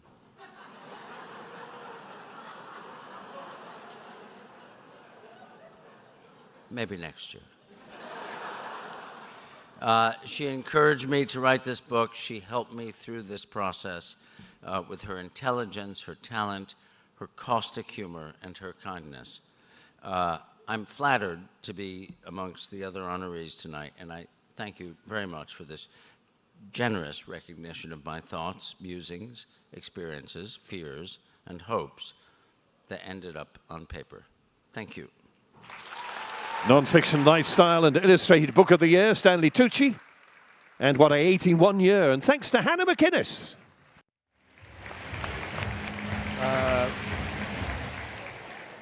I'll be real with you, Lauren. I was convinced Stanley was going to give us a video. I didn't think he was going to be here. I turned around ready and went, oh, he's here. Stanley has never missed a conclave yet. Wow. He's not about to start now. Dedicated to the game. Love it. Our next award goes to one of the brilliant books that we've already celebrated tonight. It is Overall Book of the Year. Joining us to reveal that winner, wow, there's suspense in the room, okay, is a businesswoman, broadcaster, author, and activist who made her name creating change. Her latest book, published by Canongate, I Shop, Therefore I Am, will be out this October. It's Mary Portas, OBE.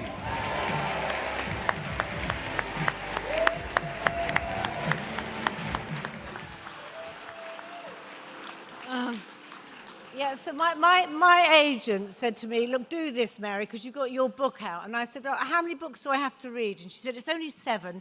Don't worry, I'll help you out. And then she went on holiday, Kath Summerhayes from Curtis Brown, and never answered my calls. So 7 books in 2 weeks. I mean, this category, how do you begin to judge a competition comparing the Wimpy Kids' threat of Grandma's meatballs with Taken on the Kremlin? Or the reimagining of Huckleberry Finn against the story of a Japanese chef awaiting trial for possible crimes against souffle. It was utter bloody chaos, I cannot tell you. And no one helped me out, I am just saying. But we did go and we sat in a room for 3 hours, which stressed me out even more because I was with all these incredible literary people who talked subplot and text and I didn't know what they were going on about. But we got there because the books were extraordinary. So, are we going to go through the list? They are. We're going to show them on the screen, I think. That's it. Thank you, Mary. On screen, we have all the contenders for the coveted title, Book of the Year. 13 brilliant reads, but only one can win.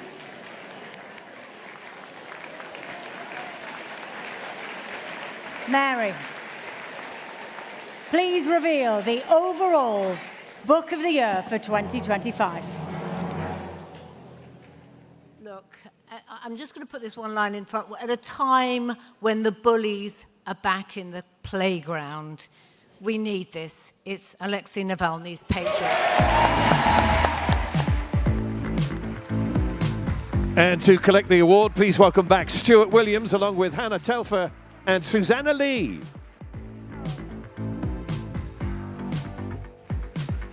Patriot is an important book that embodies the values it's trying to promote: freedom of speech, defiance and humour. The judges praised the care with which the Bodley Head treated the story, executing an extraordinary strategy that expertly positioned Patriot in the press and beyond.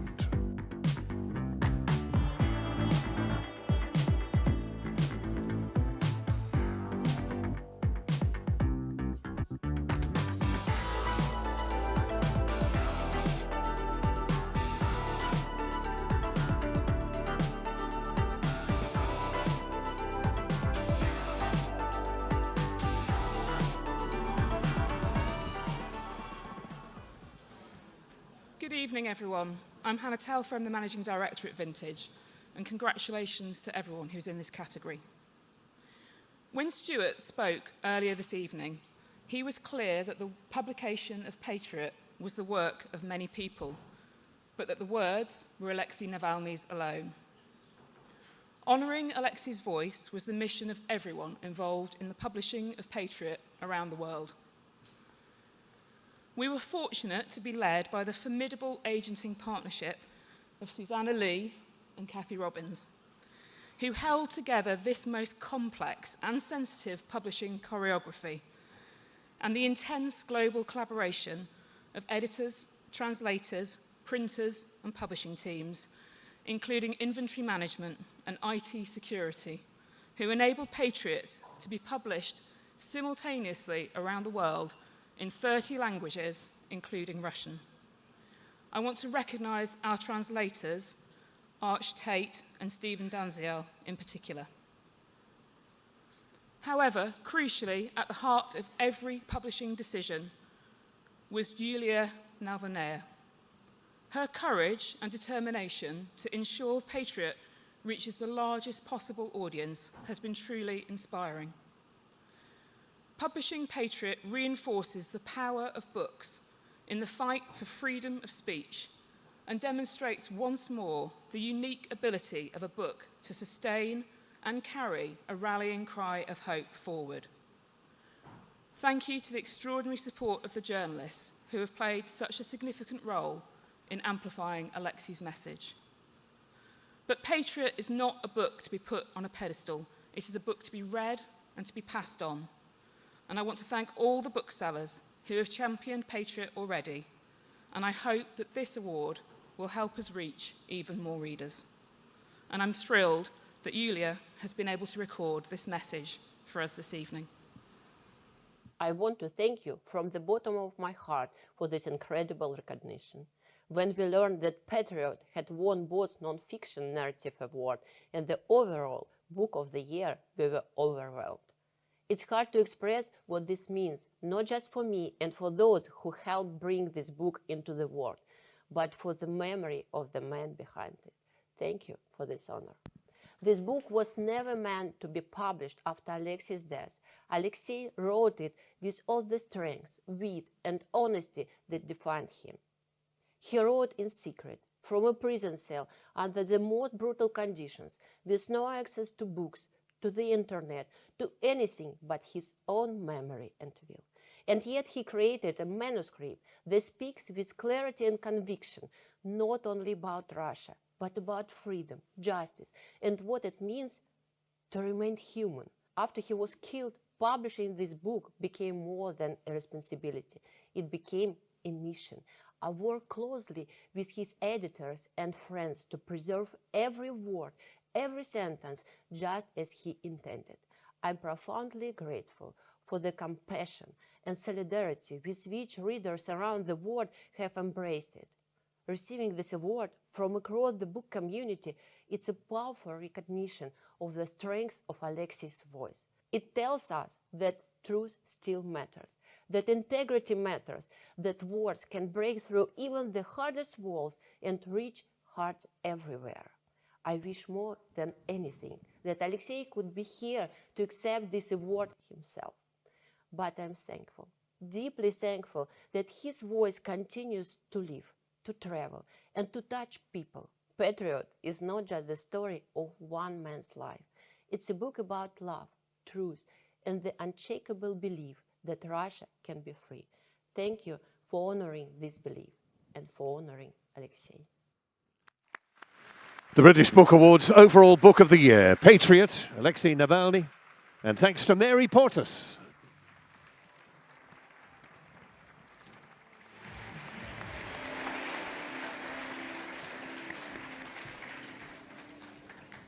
It's time now to name the British Book Awards Illustrator of the Year, which is sponsored by Sweet Cherry Publishing, a small... You can be louder, go on. There you go. A small independent publisher with a great big mission to make books fun and accessible for all children everywhere. And with news of this winner, we've already seen her on stage earlier this evening. Please welcome back a multi-award winner and one of Britain's outstanding writers for young readers, Dame Jacqueline Wilson.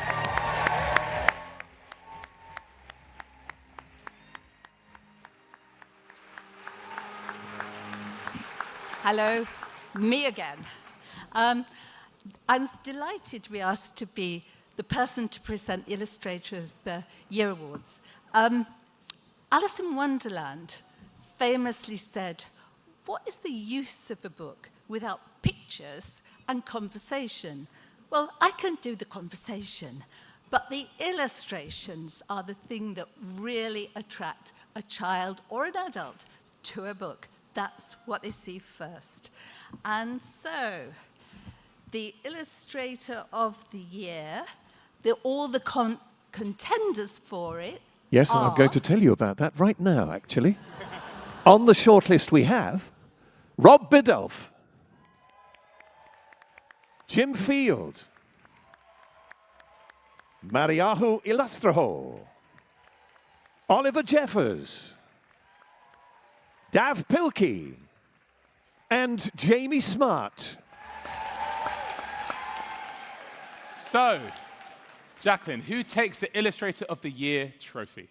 Well, it's been a stellar 12 months for this acclaimed illustrator. They had their biggest pitch book sales ever, but also worked tirelessly to bring the joy of reading and drawing into children's lives. With Reading for Pleasure Under Threat, they visited 10 Downing Street as part of the World Book Day campaign. With this award, we celebrate them as an illustrator and torchbearer for children's reading. I'm delighted to announce that this year's Illustrator of the Year is Rob Biddulph.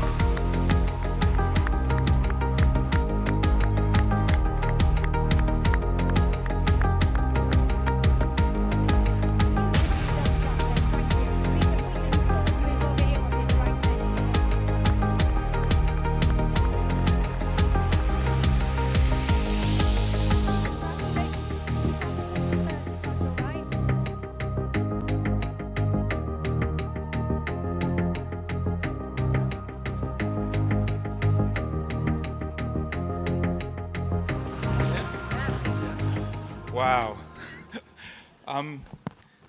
This is a genuine surprise. I have written absolutely nothing. But I do have to say, Jacqueline, in a previous life, I was the art director on The Observer, and we did a cover shoot with you. And I brought my daughter along. I took her out of school, and I brought her along. And I've never forgotten how nice you were to my daughter that day, 15 years ago. So lovely. And I vowed, if I ever was published, I would be as nice to children as you were. I can't believe this. Right. First of all, I want to say what an honour it was to be on the shortlist with my fellow nominees. Three of which were represented by Jodie, my agent, who was amazing. So she had a 50% chance of winning. I want to thank my entire team at HarperCollins, especially Alice, my editor. Yes. I want to thank my team at Pam Macmillan. I do fiction with Pam Macmillan as well. I want to thank them, especially my editor, Sarah Hughes. And I want to thank the wider teams at both of those publishers too. I have another identity. My other name is Draw with Rob. I started this thing during lockdown, teaching kids how to draw. And I get sent pictures from children every single day of my life. And I get emails from them as well saying that they want to be illustrators when they grow up. So my message to all the commissioning editors and art editors out there, please continue to commission human illustrators. Because otherwise you will be disappointing so many children. So thanks so much for this. I'm so unbelievably chuffed. It's amazing. Thank you. Congratulations to Rob Bidoff, and thanks to Sweet Cherry Publishing and Jacqueline Wilson. Rob, if you head off this way with Jacqueline, that'd be great. Thank you, Don. Our next award goes to Author of the Year, sponsored by Montegrappa, the finest Italian manufacturer of superior writing implements. And our winning author will receive one of their beautiful personalised pens. And to announce the winner of this prestigious award, the internationally best-selling author of Impossible Creatures and other children's books, and last year's British Book Award Author of the Year, Catherine Rundle.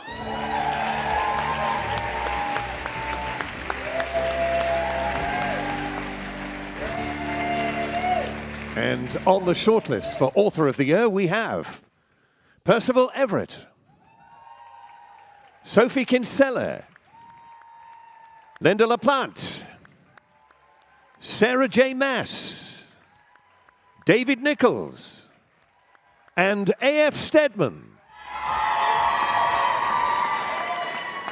Catherine, please tell us who our winner is.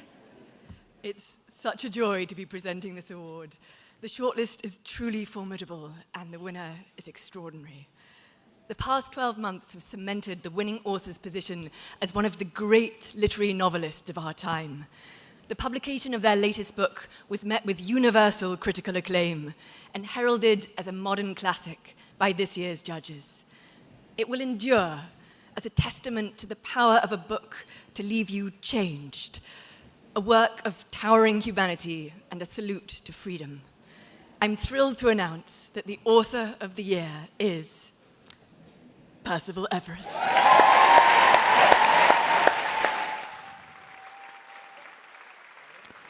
Now, as you already know, Percival can't be with us this evening, but we did manage to get this message from him. Hi, I have to say that I'm now doubly surprised, doubly flattered, and doubly honored by this award, and doubly baffled. Thank you all. I'm truly honored by this. Cheers. And to receive the award on Percival's behalf, please welcome his editor, Maria Raitt, along with Joanna Pryor and Mary Mount.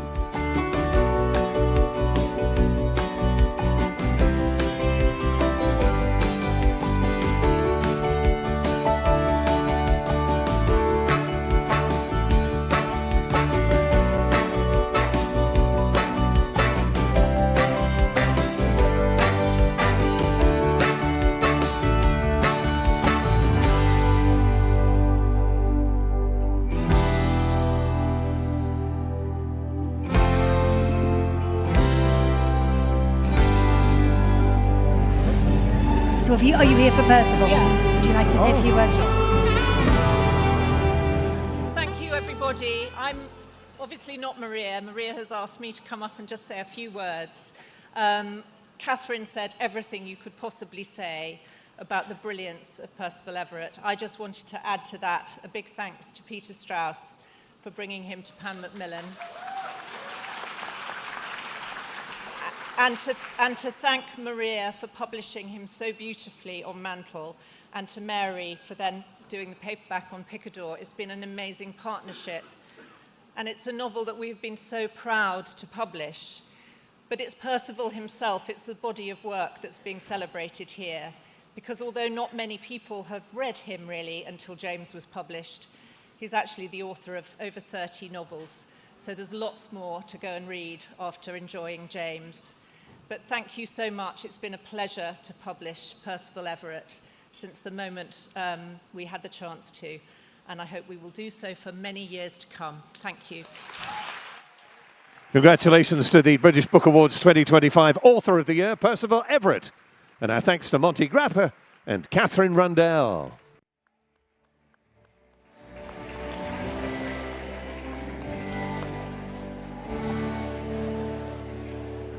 I'm so relieved because I gave the award to Catherine. I was like, she ran off a bit, but they've got it. It's great. No worries. Guess what, everyone? We're at the last award at this part of the proceedings. You've done well. You've done very, very well. And that is the British Book Award for Social Impact in celebration of Alan Lane, which is supported by Penguin Random House Publishing, or UK. Now, it's 90 years since Penguin founder Alan Lane started his paperback reading revolution, and this award is inspired by Lane and his mission to widen access to books and to democratise reading. To reveal the winner is an English journalist and award-winning romance novelist, the #1 New York Times best-selling author and screenwriter, as well as one of our shortlisted authors this evening. It's Jojo Moyes.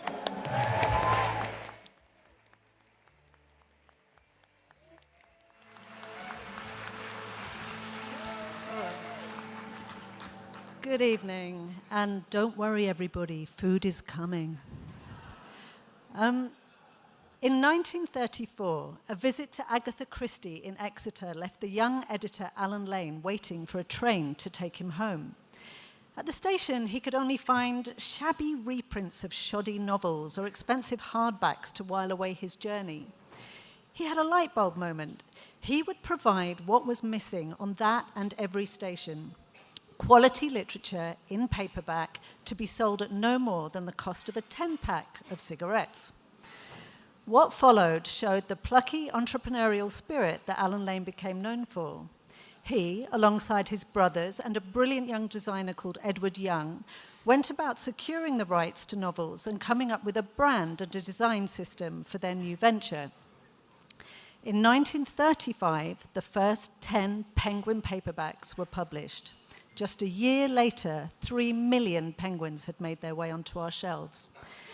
Widening access to quality literature is as relevant an issue today as it was back in 1935, and the recipient of this award is a perfect example of doing just that. She's a best-selling writer, campaigner, feminist, essayist, playwright, cultural commentator, and founder, director of a leading literary prize. Kate Moss has been central to the Women's Prize. Yep, give her a round of applause. She's been central to the Women's Prize for Fiction and its success through 3 decades. She has acted as spokesperson and ambassador, helped to find sponsors, chaired judging meetings, participated and hosted endless events and thousands of books and manuscripts. The impact of the prize has been profound, changing the conversation around women's writing, proving it could be literary and readable, broad and focused, fun and serious. Its list of past winners, from Carol Shields to Zadie Smith, to Andrea Levy, to Maggie O'Farrell, has shaped the modern canon. It moves books too. Today, fiction written by women makes up 57% of all UK sales. Yep. And through all this, as anyone who knows her can attest, and I'm sure that counts for an awful lot of people in this audience, she remains a cheerful, inspiring, incisive, kind, and incredibly persuasive force of nature. Readers owe a huge debt to Lane and this act of innovation, and in celebration of him, it is an absolute privilege to present the inaugural British Book Award for Social Impact to Kate Moss. Indeed, let's welcome Kate Moss.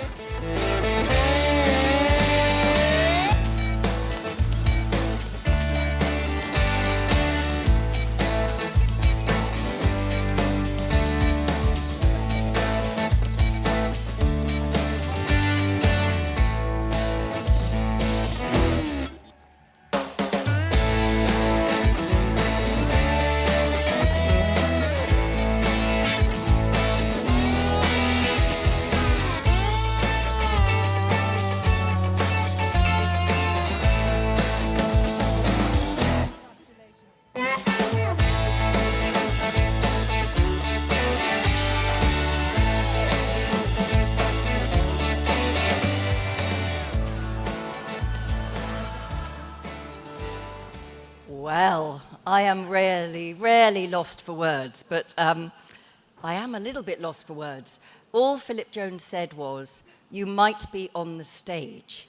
And so when I was asked to present the second award, I thought, well, great. But I started in publishing 40 years ago, and I shared an office with an extraordinary woman called Maria Raitt, who taught me everything that I needed to know about publishing, and also in those days how to smoke and how to drink. 30 years ago, a group of people, men and women and everybody, got together to talk about setting up a literary prize that would honor and amplify and celebrate exceptional writing by women from all over the world for the benefit of every reader who would love those books. And then 20 years ago, I was lucky enough to be published and have that moment with a novel called Labyrinth, and it is the only award that I have ever won in my whole life, is a Nibbie, and now I have another one.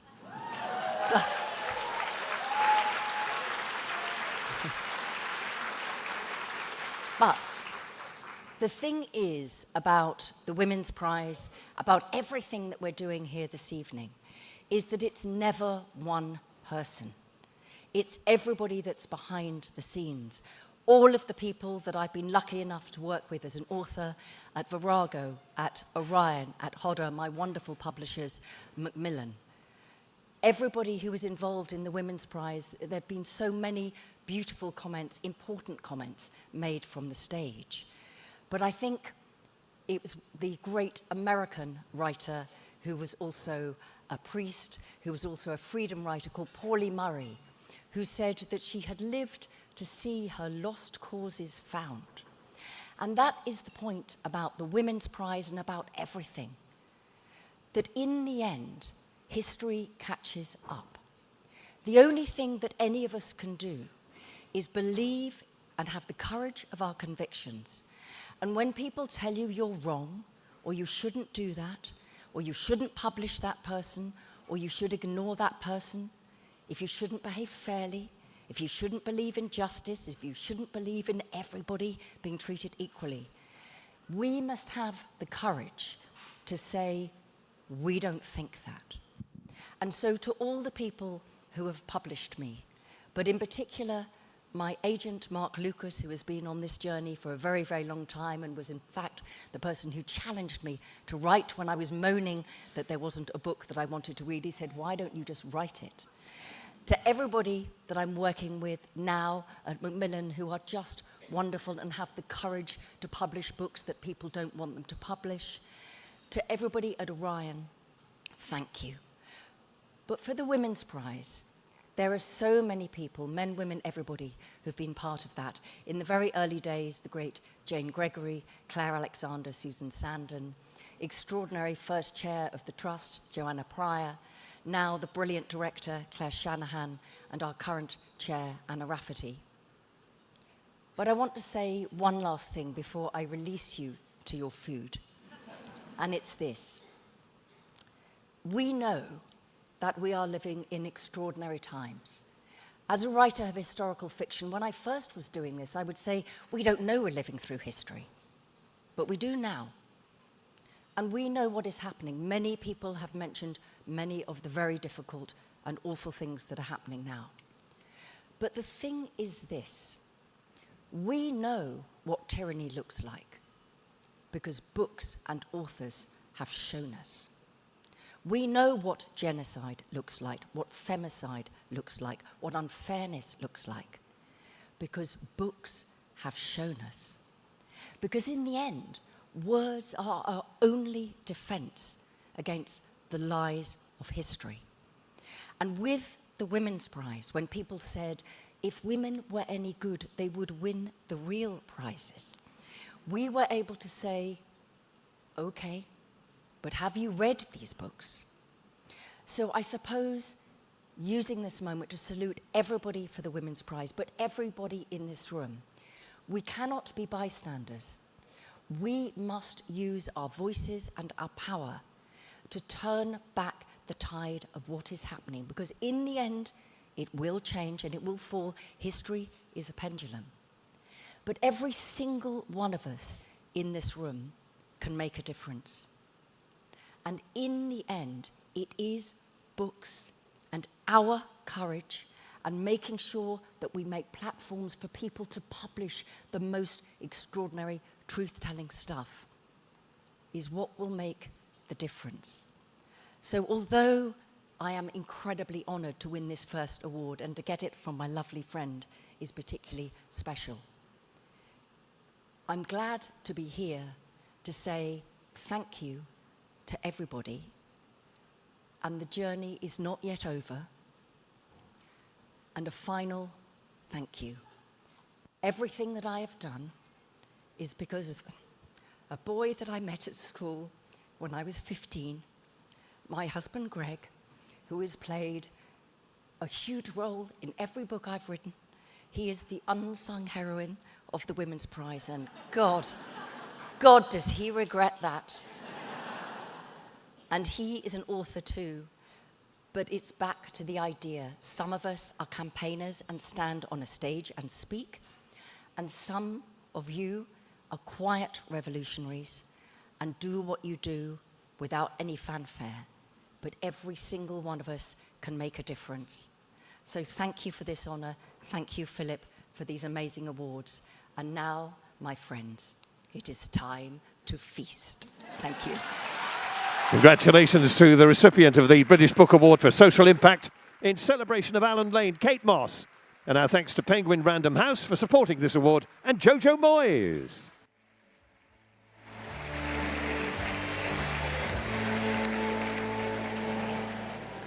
Fantastic stuff, and Kate is quite right. That's it for part one. More Nibbies to come tonight. In the meantime, get on social using the hashtag British Book Awards. And for those joining us online tonight, we'll be back at 9:45, so we hope you continue with your celebrations wherever you are. But make sure to be back with us for part two of the Nibbies 2025, brought to you by the Bookseller. See you here shortly for the conclusion of the British Book Awards 2025. Enjoy the feast.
London Book Fair 2025 has been a page-turner. Crucial week in the calendar of publishing. I am absolutely blown away by it. It feels like a theme park for books. This place has a roar of its own. You just need to stand here above the balcony and listen to the thousands and thousands of books being discussed. Many of the new books that are coming in different language will be set here. It's the room where it happens. Like, I can just pop in and listen to somebody talking about AI, or I can pop in and find out about distribution. It just creates better understanding of what we're all doing, what we're all striving for. Talk about what's going well, talk about what maybe isn't going so well, and that's all really important. It's about making those connections, having those deeper conversations. It's just great to get a lot of creative and industry people together. Just so lovely to have that FaceTime. 2025 has been amazing. 2026 is going to be even better. I can't wait.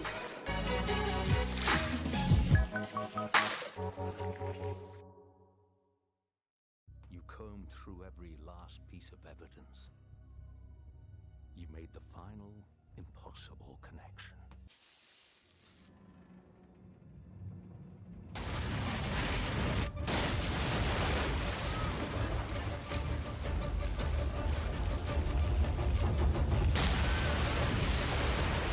And all the while, you were soaking in the bath. Audible. There's more to imagine when you listen.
It's now time for part 2 of the British Book Awards 2025, brought to you by The Bookseller.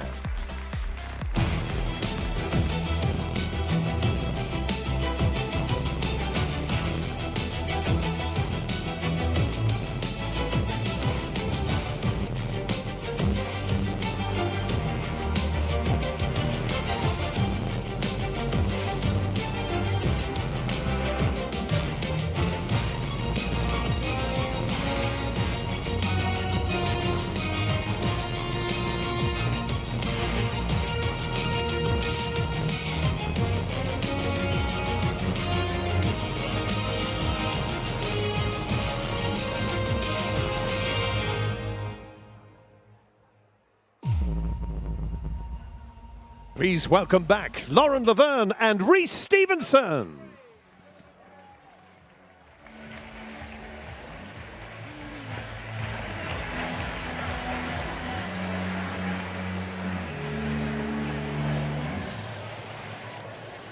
Hello, everybody. Welcome back to this year's Nibbies, and a warm welcome once again to those of you watching online. All right, guys, you are fed. We're ready to go for part 2, but a quick reminder, please keep your speeches, winners, very, very short, or we are going to be here all night. Okay. We begin part 2 with the Trade Award for Small Press of the Year, sponsored by Europe's biggest multi-channel marketing services provider, with expert advice in project management, CPI Books.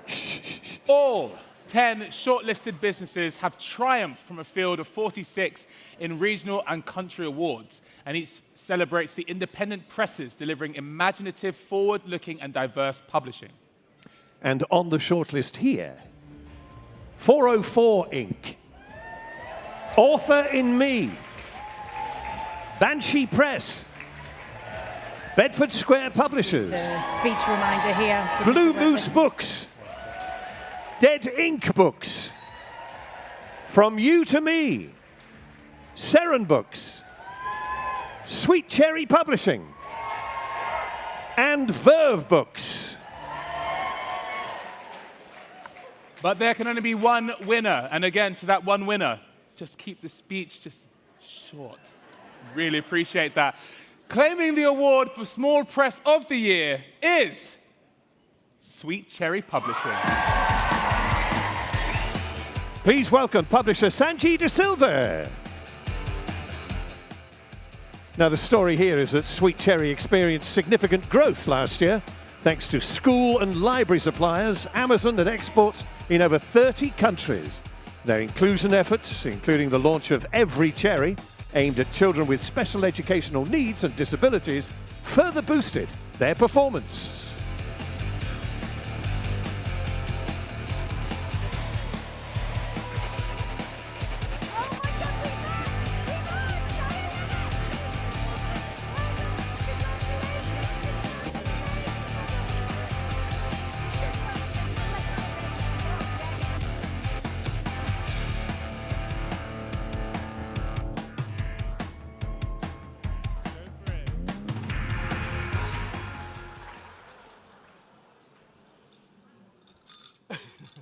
Oh my God.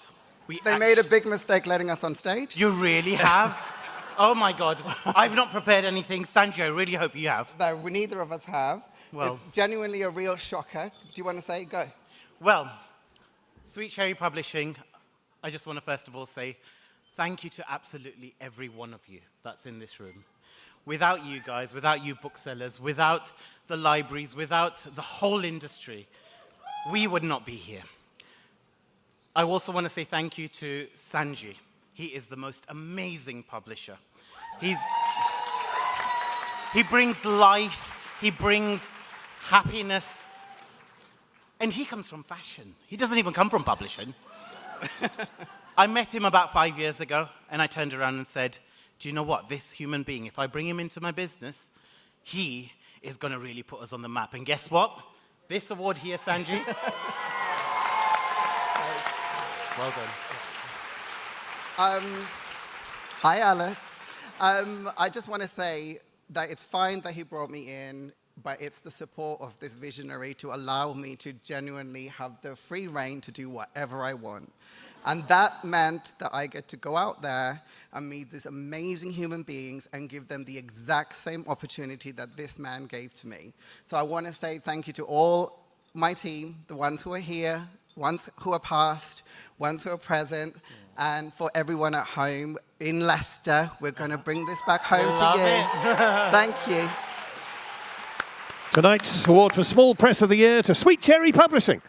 And thanks to CPI Books, Sweet Cherry now goes onto the shortlist for Independent Publisher.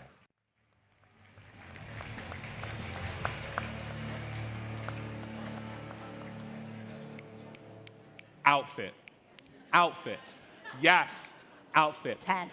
Next up, the award for the Independent Bookshop of the Year, sponsored by Gardeners, Europe's leading wholesaler of books and entertainment products for almost 40 years. So 2025 marks the 16th year that Gardeners have been supporting these awards, and throughout that time, they've generously awarded the winners a cash prize of £5,000 to use as an investment in the growth of their bookshop.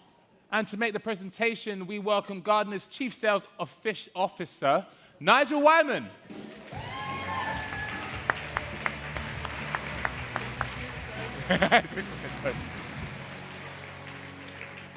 Independent bookshops in the UK and Ireland are thriving, serving their communities first. 9 regional and country winners are in contention for the overall Independent Bookshop of the Year. Let's see who's in the running. Alan. Lauren, well, these contenders are Book Nook Stewarton, Bridge Books, Griffin Books, The Heath Bookshop, Malden Books, Medina Bookshop, Queen's Park Books, Simply Books, and Storysmith. So it's time to reveal that winner. The Independent Bookshop of the Year is... The Heath Bookshop! So let's welcome owners Catherine Gale and Claire Dawes. The Heath Bookshop, a cultural hub of its community, has hosted over 80 events in 2024, showcasing progressive and inclusive practices. It features LGBTQ+, Black and Asian author representation, charitable events, and sponsorships. The judges praised the shop's innovative approach and commitment to platforming diverse voices.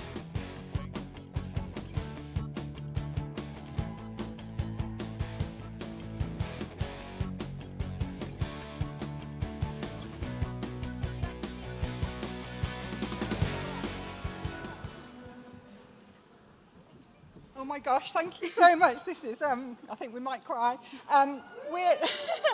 We're Catherine and Claire from the Heath Bookshop. We always stand this way round like Ant and Dec, so people know who we are. Our customers are sick of that joke. Yeah. This is Abby, our fantastic bookseller. Yeah, Abby is a really integral part of our shop. She also works for the Oxfam Bookshop in Kings Heath, which we do want to give a shout out to.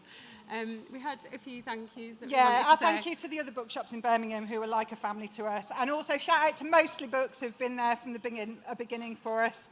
And thank you to everybody who's helped us, all the other bookshops. Bookshop.org have been fantastic. Yeah, and we British. do want to say as well, like, we're just in awe of all the other bookshops that were on the that were nominated, and the bookselling world is just so beautiful and friendly and inclusive, and we're so proud to be a part of it. And we are in Kings Heath in Birmingham. It's a brilliant place. Authors, come there. It is great, isn't it? It's lovely, we promise, in Birmingham. Yeah, come and see us. It's not shit. Thank you. Thank you. Congratulations to our winning Independent Bookshop of the Year, the Heath Bookshop. And our thanks to Gardeners Health, or Gardeners Heath, now goes on to contest for the overall retailer award. Good luck to them.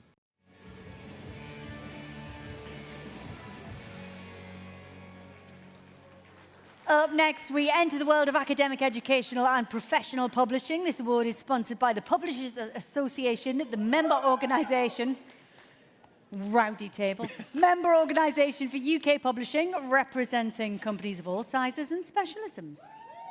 6 nominees on the shortlist impress with their ability to pivot to new markets and sales channels, from small specialists to university presses to global players. They show the rich variety of publishers in these sectors. Absolutely, Rhys. And these are the contenders. Bloomsbury Academic, Boydell and Brewer, Class Professional Publishing, Thank you. Emerald Publishing, Princeton University Press, and Sweet Cherry Publishing. This year's winning academic, educational, or professional publisher is Class Professional Publishing. Please welcome International Partnerships, Claire Macmillan, and editor Clementine Jolly. Class Professional Publishing achieved success last year despite market challenges. They published more titles and celebrated 35 years of independence and successfully transitioned from print to digital, increasing app usage and exploring AI large language models.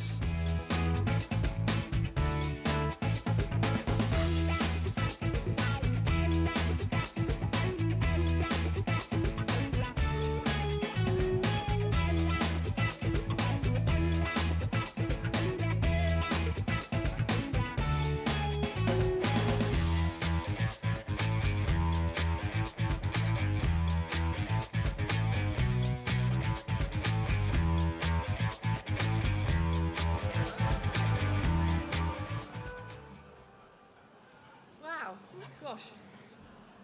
I'm absolutely overwhelmed to accept this on behalf of everybody at Class into the mic. Yeah, absolutely overwhelmed to accept this on behalf of everybody at Class Publishing. Dick Warner as well will be absolutely thrilled to bits, having founded the company 35 years ago. We'd also just like to thank the paramedic community, our authors who dedicate themselves every day not only to clinical practice and educating the next generation of paramedics, but also producing these incredible resources that we're lucky enough to publish and work on. So thank you to them, and that's, everything. Thank you. Thank you. Yeah. Congratulations to the Academic, Educational and Professional Publisher of the Year, Class Professional Publishing, and thanks to the Publishers Association.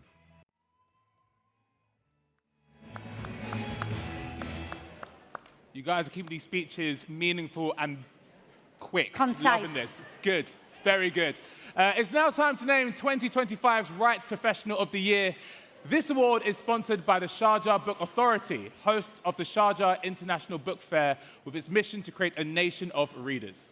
These 10 teams and individuals, 6 from publishers and 4 from agencies, wrung every bit of potential out of their rights and were particularly good at spotting new opportunities in old titles. And on the shortlist we have, from Granta Publications, Isabella De Piazzi. From Bonnier Books UK, Sharon Miller-Gold. From United Agents, Amy Mitchell and Georgina Legrice. Nosy Crow's Erin Murgatroyd. From Madeline Milburn Literary Agency, Valentina Powell-Michel. Peters Fraser and Dunlop's Adult Rights Team. Hachette Children's Group's Tracy Phillips. Simon & Schuster Adult Rights Team. The Blair Partnership's Leanne Louise Smith. And from Bloomsbury, Hannah Stokes.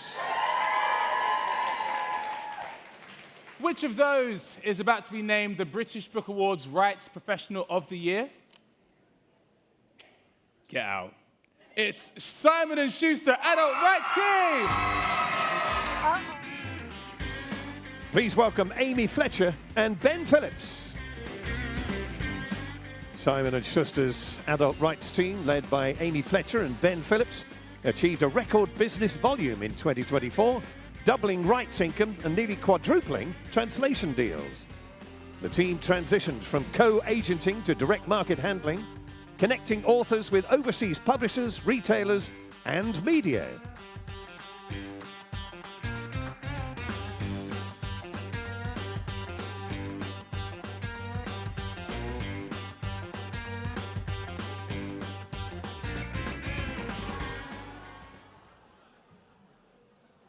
Wow.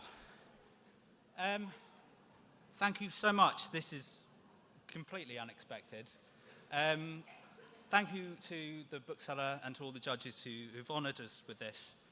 And thank you to all the other rights teams and individuals who are nominated. I mean, rights is such a special part of the business. We get to share our love of our books across the world, and it's so special.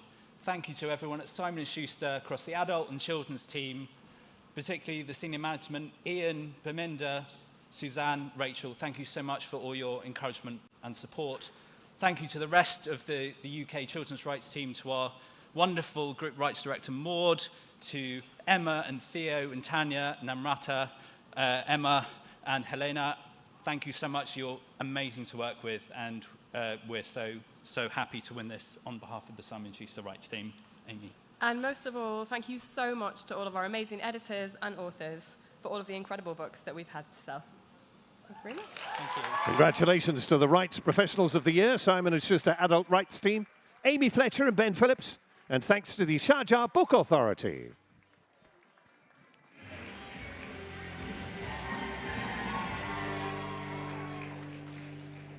Beautifully done. Next, it is the award for Imprint of the Year, which is sponsored by book production specialist for monochrome books, Clays. This year's finalists, both new and old, are centres of excellence that published many of the biggest books of last year with passion. On the shortlist for Imprint of the Year are Fourth Estate, Book Couture, The Borough Press, Embla Books, Harper Voyager, Head of Zeus, Jonathan Cape, Mantle, One More Chapter, Orbit, Orion Fiction, and Tor. Oh, they're all over the room. Bam, bam, bam. It's But amazing. which of them is the winning imprint? I can tell you it is Book Couture. Please welcome Managing Director Jenny Geras. Hachette's Book Couture list, featuring over 350 authors, achieved record-breaking growth in 2024, with 200 titles reaching the top 100. Book Couture has also published its own translations into foreign markets and accelerated diversity and inclusion efforts through workshops and mentoring programs.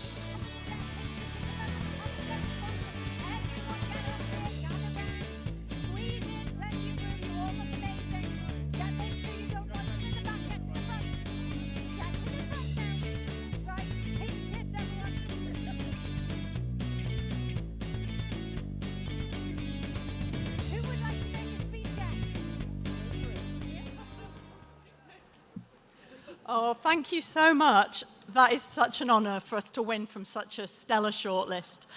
I just wanted to say 3 short big thank yous. First one to the amazing Book Couture team. I joined Book Couture 8 years ago, and I think I was the 13th member of staff in the company. We are now over 50 people, which shows how rapid our growth has been. And every single one of those people, both here in the room and at home, have played a huge part. I wanted to say thank you to Katie and David and all of my colleagues on the Hachette UK board. Book Couture has been part of Hachette now for over half of its short life, and this has been transformational, both to our growth and to what we can offer our authors and our readers. And then finally, and most importantly, I want to say thank you to our wonderful authors who are the reason why we do everything. We have some of the most hardworking, prolific, commercially minded, and just very best authors in the business. And this award is thanks to them. Thank you. Congratulations to the Imprint of the Year, Book Couture. And thanks to Clays. Well done, team. Love the unity. Love to see it. All look amazing. Mob-handed. Love it. Excellent. Tonight's next award is destined for the Literary Agent of the Year. It's sponsored by the London Book Fair, the global... Whoa! Did not prepare me. If I had a pacemaker, it would have broken. The global marketplace for story creators and the hub of the publishing world. The shortlist of literary agents here has received numerous glowing testimonials, showcasing their ability to steer significant books, boost author careers, and significantly enhance the representation of marginalised voices. And the literary agents in contention are Elise Dillsworth, Sile Edwards, Amanda Harris, Harry Illingworth, Sophie Lambert, Helly Ogden, Claire Patterson-Conrad, Eve White, and Vicky Wilden-Lebrecht.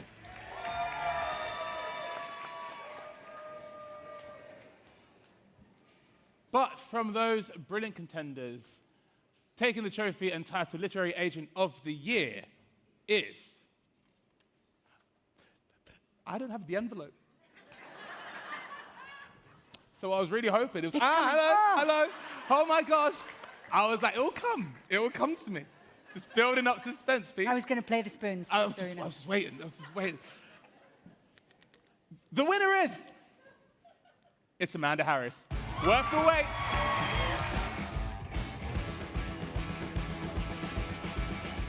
It is Amanda who wins for her exceptional year, combining commercial success with outstanding author care, delivering 18 Sunday Times bestsellers.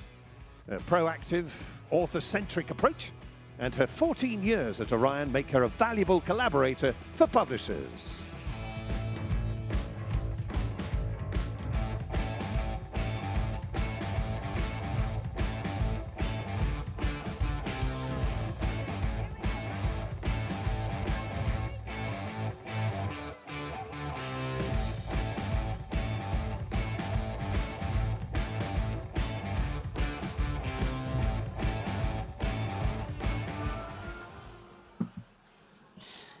Sorry, I thought I wasn't going to be one of those people that go, I'm so shocked, but I'm so shocked. So thank you so much. I'll make it very quick. Lots of thank yous. This is a culmination and result of all the support I've received from the brilliant people in this room and the organisations I've worked for throughout my career, both as a publisher and an agent, and now founding my own company, Maven. So I'd like to thank the bookseller for this award. I promise I won't ever apply ever again. I feel very honoured to be included in such an accomplished cohort. And thank you especially to the agenting community who embraced this ex-publisher with such generosity and patience as I asked 1,000 questions, so thank you. One of my greatest learnings of hopping the fence is how lucky I am to work alongside you all, so thank you. We lift each other up, and competition lies outside of this room, not within it, because we all want the same thing. We want more books in more hands. Thank you to all of Maven's partners, both in the room and at home today. Thank you very much, Simon & Schuster, for inviting me to your table. It was very lovely. And also thank you. I wanted to give a shout out to all of the assistants and all of the more junior members of staff who never get to be in this room, but are awesome. They have, I've been in this industry for a long time. I'd say they have a lot more job than when I started in publishing eons ago, so thank you to them. Special thanks, of course, must go to YMU, who hired me as a newbie agent. So thank you so much when I pivoted my career to become an agent. Thanks to Mary Beckett and Holly Bott, who hired me now at Little Arrow. Special thanks to the amazing YMU team. Thank you. Big shout out. Thank you. We share such privilege working in this industry that champions connections. The world is in turmoil, as we all know, and we see again and again humans connect with stories and not through opinion. It's through stories. So we help, hopefully, all of us tell them. So I've got to be short. So thank you to my authors. Thank you to your trust, your excellence. You are Mavens. There's nowhere to hide on the page, as we all know in this room. And your courage to be vulnerable and just write is something I admire every single day. Thank you. And the reason I'm here today, of course, is my family for unerring support. I can be quite boring about books at home. And they are constantly patient with me. Max, Flora, Rose, and Flora. Sorry, Felix, Max, Rose and Flora. Can't get that wrong. I'm just going to say this is for my mum and dad. Thank you very much. Thank you. Thanks. Don't forget Felix. Congratulations to the British Book Awards Literary Agent of the Year, Amanda Harris. And thanks to the London Book Fair.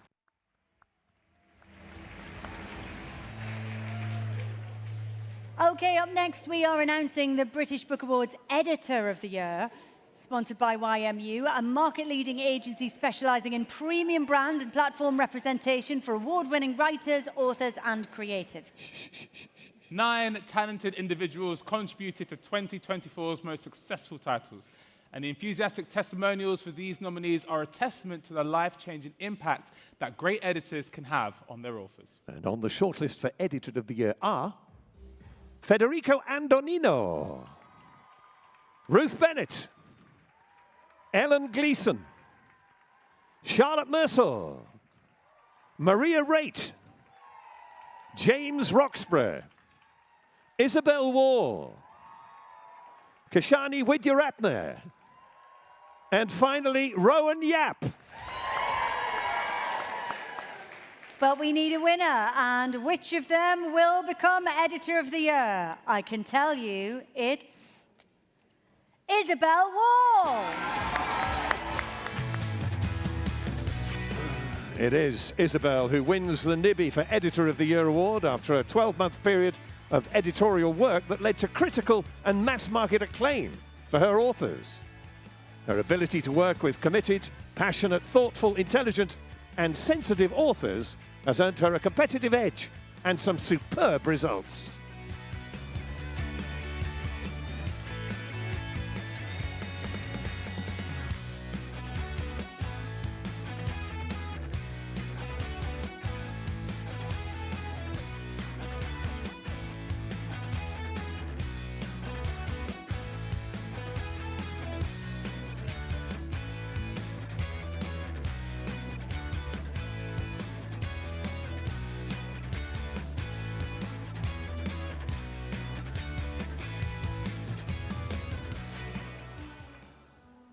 Thank you so much. I'll just say a few very quick thank yous. Thank you firstly to the judges for this award, and congratulations to all my fellow editors on the list. Thank you to all of my wonderful authors and their agents for their faith in me and for trusting me with their work. Thank you to my wonderful colleagues at Penguin General for making it such an inspiring place to work over the past 10 years. And thank you to my family. Thank you. Congratulations to the British Book Awards Editor of the Year, Isabel Wall. And thanks to YMU.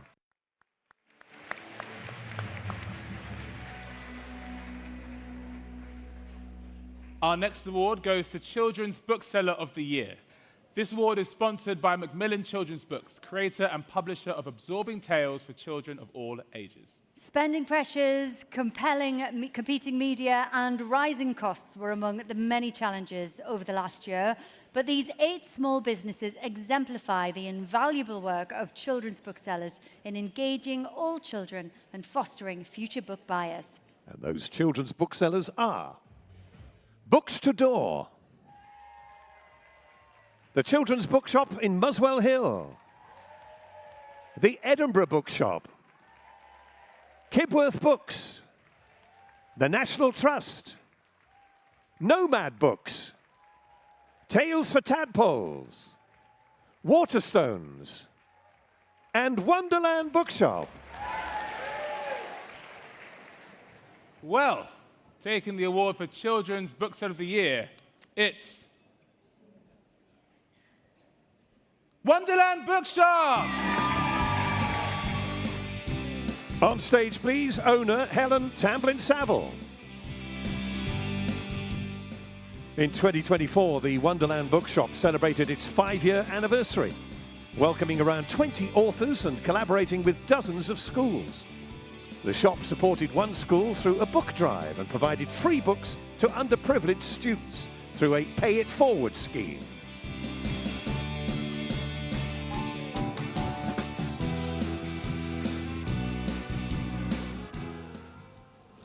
Thank you so much. Those of you who know me know that generally I'm not lost for words very often, and I normally have a soapbox, but I genuinely am lost for words right now. Just to say a big thank you, I want to say a special thank you to my husband who has supported me all the way. He is very much an unsung hero of Wonderland Bookshop, so big thank you to David. If I could say as well, a massive thank you to all the booksellers, librarians, industry, the authors, the illustrators. We're in a world that feels ever fractured, and we need empathy and stories and books and pictures and comics and audiobooks more than ever. So if we can just raise a glass and applaud all the librarians and booksellers, authors and illustrators, thank you. Winner of the British Book Awards Children's Bookseller of the Year, Wonderland Bookshop. And of course, that also means that Wonderland Bookshop are now in contention for the Book Retailer of the Year. And we should say thank you to Macmillan Children's Books. Next, we have for you the British Book Award for Individual Bookseller of the Year. This award celebrates 9 heroes of the shop floor who actually get books into the hands of readers, benefiting customers, colleagues, authors, and illustrators, demonstrating the future of bookselling is in safe hands. Absolutely. In contention for the Individual Bookseller Award are, from Afori Books, Carolyn Bain. From Children's Bookshop Muswell Hill, Sanchita Basudasaka. From Imagine Me Stories, Keisha Hige. From Mostly Books, Aileen Ma. From Waterstones, Annie Martin. From Storysmith, Callum McAllister. From Malden Books, Eleanor McKnight. From Wonderland Bookshop, Helen Tamblin Saville. And from Kibworth Books, Kirsty Woods. I'd buy a book off any of them. From that inspirational shortlist to the British Book Awards Individual Bookseller of the Year is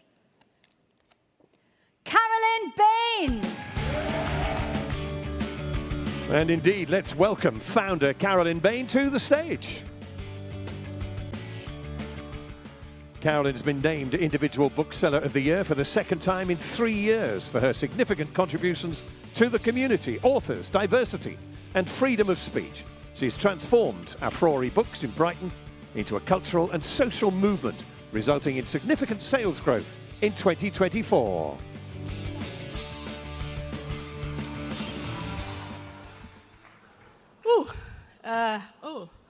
Back again. Really wasn't expecting that. Okay, so in 2024, we were targeted by right-wing groups during the race riots. And I tell this story a lot, so if you've heard it before, oh well. We were targeted by right-wing groups. We were encouraged to close the shop, and we said no, because Afrori Books is a safe space for black people and their allies, and I felt that in the middle of a race riot, we needed to be a safe space.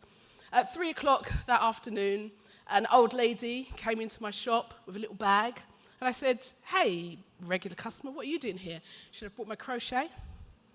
And she said, I'm going to sit in your window and do my crochet because nobody messes with a granny crocheting.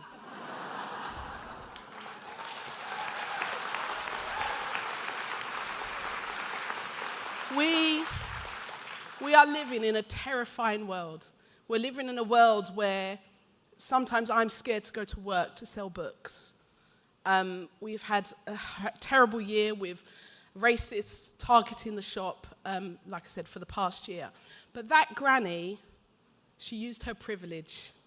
She used her privilege to protect bookselling, to protect our bookshop, to protect the notion that books should be available to people who want them and that idiots shouldn't stand in the way of that. And so I just want to encourage you. We are not going anywhere. But you can use your privilege. So many people have stood up here today and talked about how hard the world looks right now. And you have the power to change that in whatever way your privilege looks like. I beg you, use your privilege to change this world. For Palestine, for Congo, for women, for trans people, use your privilege. Congratulations to the British Book Awards Individual Bookseller of the Year from Afrori Books, Carolyn Bain.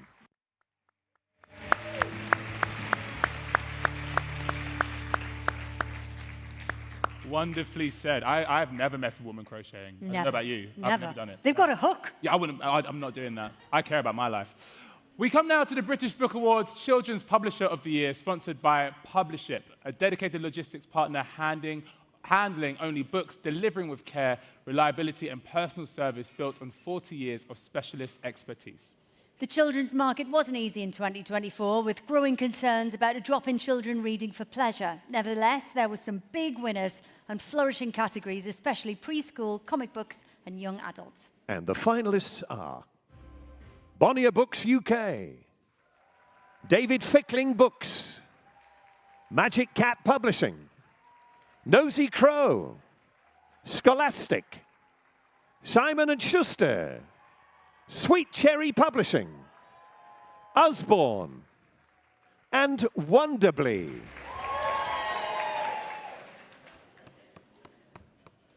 But which of these takes the Children's Publisher Trophy tonight? It's, oh, you nosy crow. On stage, please, Group CEO Kate Wilson. Just in case you didn't know, Nosy Crow's been shortlisted for 11 of the last 13 years in this category, thanks to its backlist range, own-made brands and picture books. Its success is attributed to its international markets. Thank you very much, Publiship, for sponsoring this. I'd like to give a really great call out to the bookseller who not only throw a great party, but also really lowered my expectations in terms of what they said about Nosy Crow in the shortlist, which was essentially they published some books. I'd like to thank all of the team at Nosy Crow, who are just like amazing. I'd like to thank our shareholders. We're an independent publishing company, and without our shareholders, we would not exist. To our customers all around the world, some of you are in this room, and I delight in every one of you. To every carer, teacher, and librarian who's bought a book to share with children. And to all our readers, the children, who trust us with the most important thing of all, their time, their attention, their imagination. Kate Moss said, books have shown us. And I think we need to show them. And finally, I'd like to thank the judges, because if they hadn't put us on the shortlist, we wouldn't have spaffed the money on the table, and I wouldn't have spent an evening with Stanley Tucci. The British Book Awards Children's Publisher of the Year, Nosy Crow, and thanks to sponsor Publiship. Quick, dump the award. Stanley's getting away. That's what you get Leave for children over Stanley. Put it down. He's probably making fettuccine for you right now.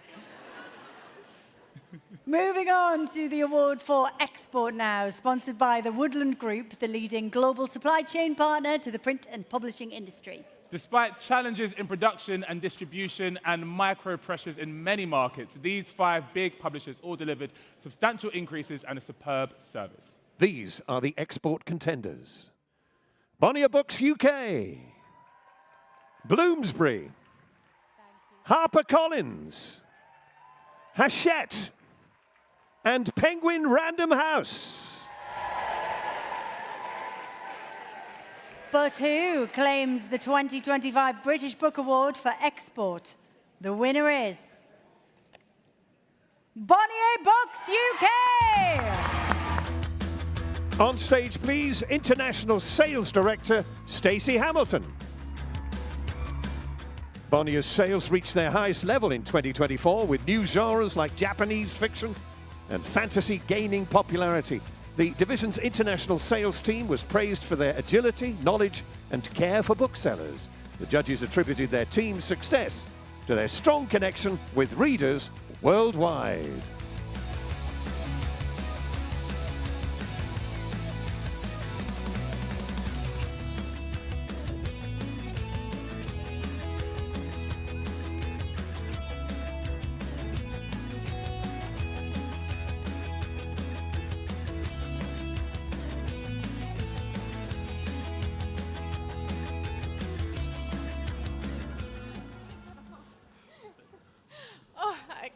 Everyone keeps going up and saying they didn't expect this.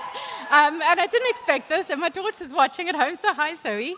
I think if I told my 16-year-old self that I'd grow up and her job would be to sell books around the world, she wouldn't have believed me, because it's the most incredible job. And I'm so thankful to be in this room and winning a prize for something that I love doing. And standing up here, you know, against other amazing sales teams and publishers and just generally brilliant people. My most sincere and important thanks goes to my incredible team. I've got Matt behind me, Kim in Japan, and Alia and Becca, who I know are watching at home. I share this with you, your amazing hard work, enthusiasm, your love of books, your way with customers, all the important things, and just general loveliness. Even if we didn't win a prize, you are the best team, and we're winners. A huge thank you to the Bonnier senior leadership team. They've always supported our team. This is our 5th time here, so it's just really a big surprise. You know, Sarah and John, I'm so excited for what comes next, and Helen and Andrew and everyone on that team is so amazing. And then obviously the wider team, you know, production, editorial, sales, comms, finance, none of this would happen without you guys. And yeah, this job wouldn't exist if it wasn't for incredible partners, collaborators, distributors, booksellers, and readers around the world. You know, it's passion and creativity that fuels this industry, and I'm so grateful to be a part of it. And thank you so much. The British Book Award for Export to Bonnier Books UK, and thanks to Woodland Group.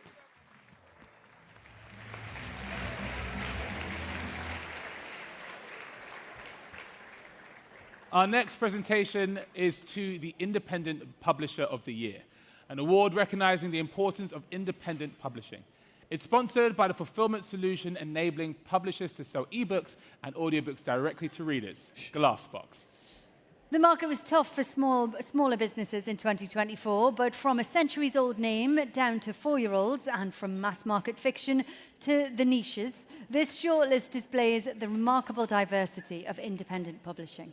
So, in the running for this title are Atlantic, Boldwood Books, Canongate, David Fickling Books, the Folio Society, Granta, Magic Cat Publishing, SPCK Group, Swift Press, Sweet Cherry Publishing, and Titan Books. Now, the competition for this award was so strong. We have 2 winners. Plot twist, Katniss Everdeen and Peter Malarkin Hunger Games. So, in no particular order, taking the first trophy is Magic Cat Publishing.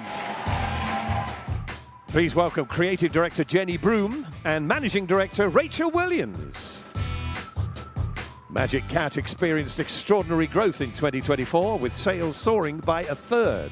The company's boutique list attracting stars like Jamie Oliver and Robert McFarlane, and its work overseas doubled North American sales. Magic Cat's ambition and ethos are impressive, with the judges praising its dizzying speed of growth.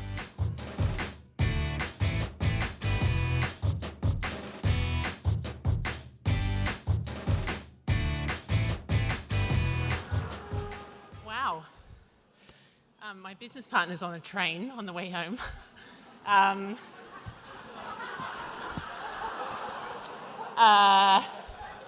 I am so proud to be here.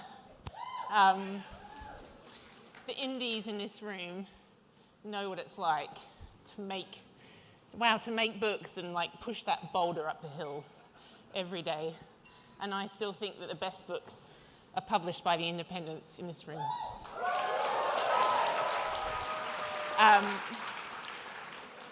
just want to say, amazing team at Magic Cat. We started 5 years ago, and we intend to be the best illustrated children's publisher in Britain, and that is because of our team. So thank you, everyone.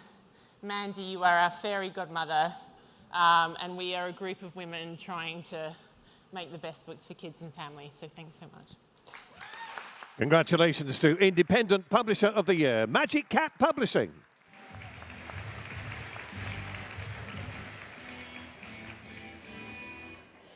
And taking the second award for Independent Publisher of the Year, we have Boldwood Books. Please welcome founder and CEO Amanda Ridout. Boldwood has achieved rapid growth by simultaneously releasing new titles in multiple formats. Its authors have sold over 500,000 copies thanks to smart digital marketing. Boldwood's focus is on romance, but it's also expanding into thrillers and historical fiction.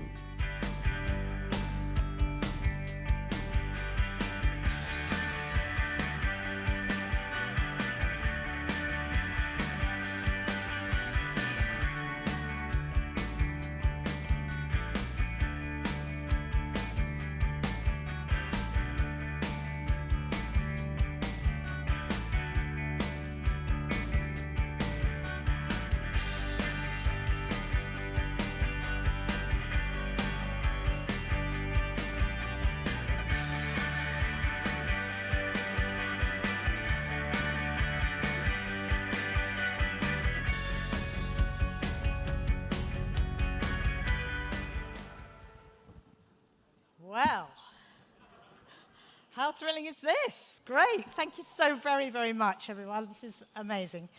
So it's very thrilling. I know Rachel's only 5, but we're actually just 6.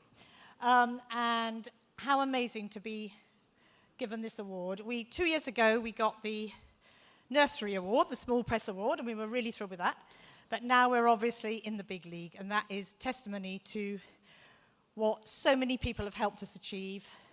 We are now genuinely a global, multi-format, pretty successful, nearly £10 million company, which we would never have dreamed of when we started 5 years ago. So it's really, really thrilling. And so many people have to be thanked for this achievement. First of all, simply the best team in the world, who are at the back, which is why it took so long to get here. There they are. 9 of them there. Lots of them all over the country because we have a remote model, so there'll be celebrations from Edinburgh to Devon, and they are just absolutely the best. They're creative, they're ambitious, they're driven, and they're incredibly hardworking. I love you all. Brilliant. Secondly, of course, our authors, of which we have now 200, quite scary, and all of them are so precious. They've brought us amazing best-selling books, but more than that, they're our great ambassadors. They celebrate us, they support us, and they support each other like I've never known in my very long time in British publishing. Amazing, amazing. And thirdly, all of you guys, lots of people have said this, but when you start out, it absolutely takes an industry to raise a company, misquoting Hillary Clinton, but it's absolutely true. And I have so many of you to thank, whether it's our audio partners, Alverscroft, Ingram, our POD, CPI Print, the retailers, the agents, everybody who've been by our side since the beginning. It really means so, so much to us that you've helped us think boldly, act boldly, and go boldly. Thank you so very much. Congratulations to our second Independent Publisher of the Year, Boldwood Books, and thanks to Glass Box. And both now head to the Publisher of the Year shortlist.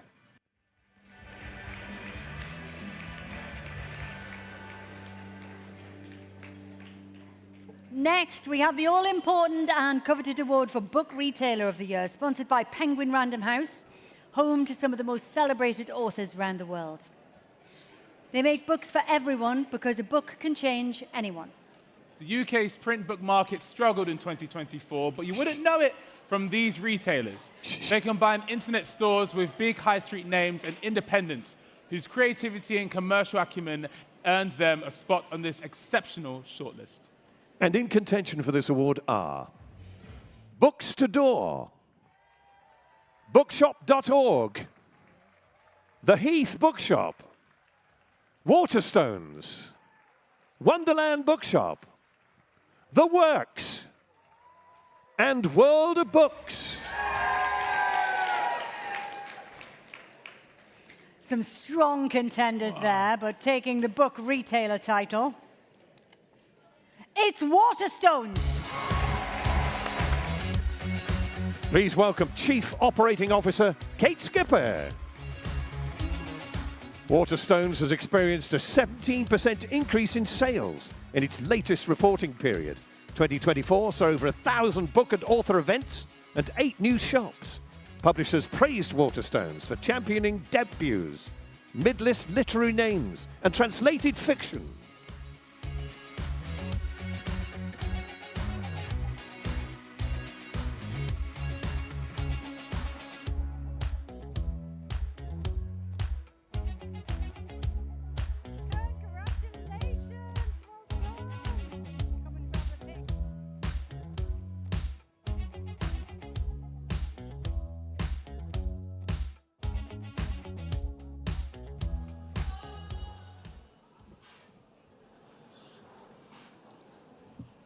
Thank you very much for this.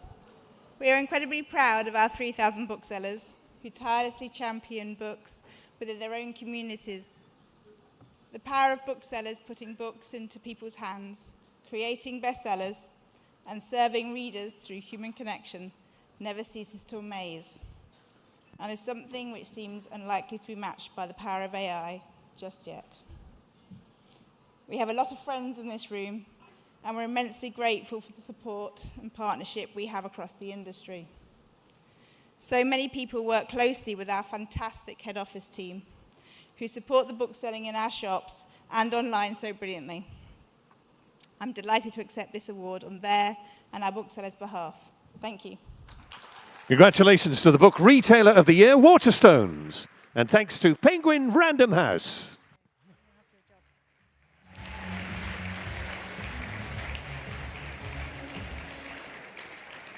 We need them to be the same, otherwise it makes me feel strange. It stresses that part of your brain, doesn't it? Yeah. Yeah. They need to match. When a plug socket's just still on. Don't. No, off. We come now, hey, guess what? We come now to the penultimate award. I can't believe we're here already. You've done that. You deserve it. Well done. And this is for the British Book Award for Freedom to Publish, in association with Index on Censorship, an organization campaigning for freedom of expression. Now, in its 4th year, this award acknowledges the growing threat of censorship aimed at writers, illustrators, librarians, publishers, and booksellers, and to amplify those who fight back. It recognizes writers who have demonstrated fortitude and bravery in the face of continued attempts to silence them. And to tell us more about this year's recipient, please welcome the international editor of Channel 4 News.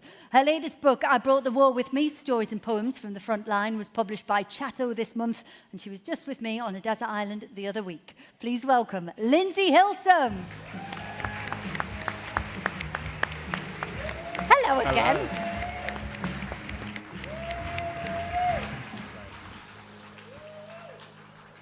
When they asked me if I would present this award, I hesitated. I'm busy.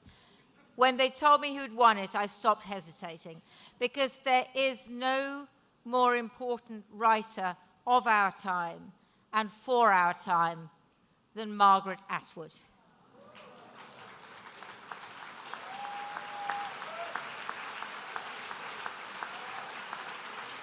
When I first read The Handmaid's Tale, I thought it was a dystopian fantasy. And then I learned that everything in it was based on fact, on what had happened to women. It was fiction, sort of. The book in itself was an act of resistance, just one example of how Margaret Atwood has always stood at the forefront of the literary world as a tireless advocate for reading as a form of rebellion. Using her powerful voice and her fame, she has consistently championed justice, fairness, and freedom of speech. Principles that feel more vital today than ever before, and I think we've heard that in so much of what people have said on this platform tonight. Because this is an era which is marked by the rollback of women's rights, the global rise of populism, the rapid evolution of artificial intelligence, and an escalating climate crisis. Margaret Atwood's voice feels urgent. And that's before we even talk about increasing threats to diversity, freedom of thought and expression. So from The Handmaid's Tale to The Blind Assassin, Oryx and Crake, and The Testaments, her immense body of work not only challenges those who would restrict the rights of the less powerful, but also provides a lens through which we can see much more clearly what exactly is happening. So her work helps us understand the dangerous moment we're in, but it also leads us to think, what are we going to do now? Now, very sadly, Margaret can't be with us tonight, but she has sent us this message. Hello. I'm more than honored to be receiving the Freedom to Publish Award. Despite the stellar nature of this award, I'm a little puzzled as to why it's being given to me. Unlike so many writers and publishers and booksellers, both in the past and today, I have never been imprisoned, though I may have to revise that statistic if I attempt to cross into the United States in the near future. There are many collaborators in the production of a book. The writer is only one of them. Writers produce texts, let's call them love letters to the reader, but who shall undertake to publish the book? Who shall print the book? Who shall distribute and sell, and thus deliver the book to the ultimate collaborator, the reader? Break one link in the chain, and you break the chain, but only temporarily. All extremisms share the desire to erase their opponents, to stifle any creative expression that is not propaganda for themselves, and to shut down dialogue. They don't want a dialogue, they want a monologue. They don't want many voices, they want only one. But in a free world, publishers and booksellers stand for the many. If free governments and the free human intelligence are to survive, the guardians and transmitters of words, in all their multiplicity, must be brave. I wish you strength and hope and the courage to withstand the mobs on one hand and the whims of vengeful potentates on the other. And I wish you a great big sack full of good luck. Thank you. The British Book Award for Freedom to Publish to Margaret Atwood. And our thanks to Lindsay Hilsum. And if you'd like to hear the full version of that message from Margaret, you can find it online. And so we come to our final award, arguably the most hotly contested category of the lot. It's for Publisher of the Year. Oh, the big one. This significant accolade is sponsored by World of Books, dedicated to helping, love it, dedicated to helping customers read more and waste less through all of its channels, including World of Books and World of Books Sell Your Book. And to present this award, we welcome back the editor of The Bookseller, Philip Jones.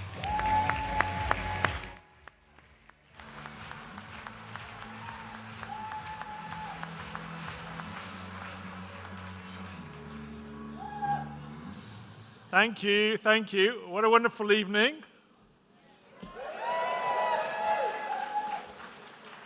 Thank you to our hosts, Lauren and Rhys, who more than deserve your applause.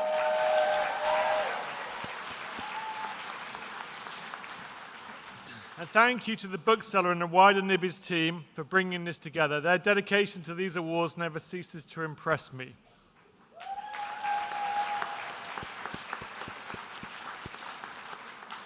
And last, thanks to all of you in the room and elsewhere. As the gladiator almost once said, what we do here will echo for at least another 35 years.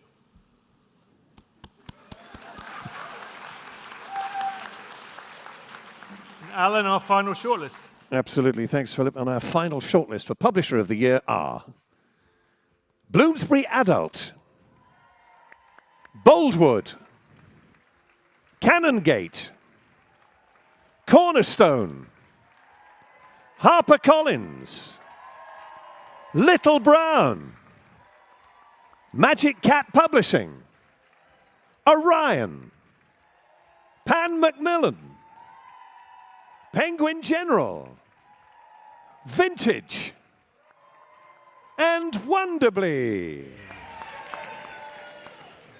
But now, from that impressive shortlist, Philip, which is the British Book Awards Publisher of the Year?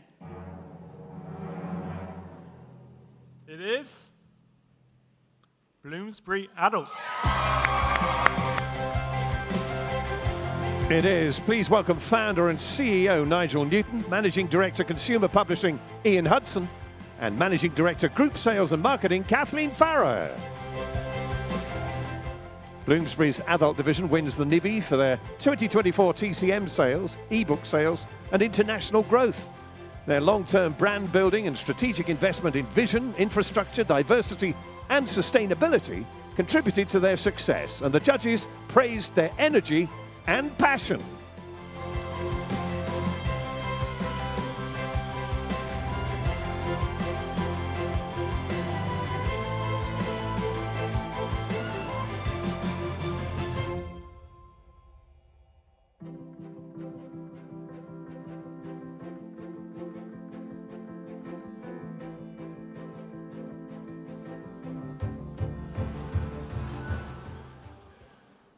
Well, hi everyone, that's just fantastic.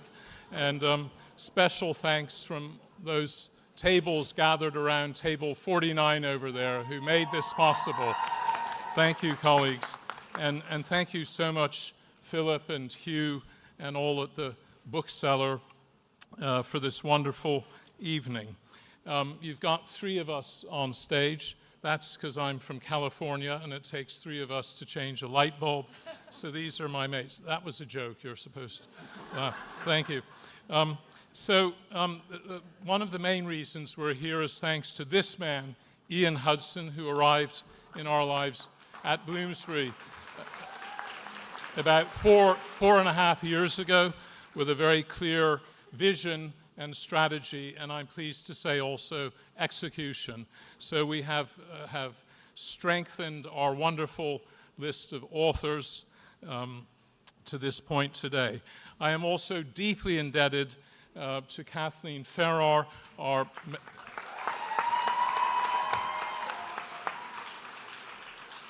Managing Director of Sales, Marketing and Publicity, for the brilliant way she's led our team for over 20 years now.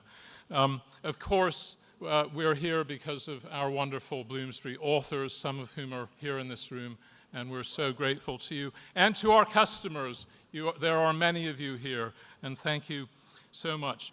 It gives me special pleasure that the part of Bloomsbury, which is being recognized tonight, the adult division, was the original bit of Bloomsbury when it was just an idea in my head as a company in 1984, and it's developed and grown so much to this success today, where we have so many different parts of the list, from cookery to lifestyle to the serious literary nonfiction, which has been the core of the company since Liz Calder and David Reynolds and I gathered together and resigned from our jobs in September 1984. I would like to just make one comment about the evening itself. Cocktail attire. Now that one really threw me and I don't know if any of the other blokes, and so I thought, do I go to my Great Gatsby phase and look in my wardrobe? Well, I didn't have one of those, nor my Humphrey Bogart stage. So as you see, you've got me in the trusty blue suit that underpins certain male wardrobes. But I'd like to move from that very serious point to a really serious point, which is that we are at a crossroads as an industry, and the thing that sustains us probably sounds quite boring, which is copyright. And copyright has never been more under threat than it is today, not least with a government that is attracted to the undoubted benefits that big tech will bring this country with huge investment. But let's not water down copyright. Let's not make creativity no longer be financially rewarded the way it is. We must stand up for what enables us to be in this room today, earning a living from it. So please, everyone, fight for copyright.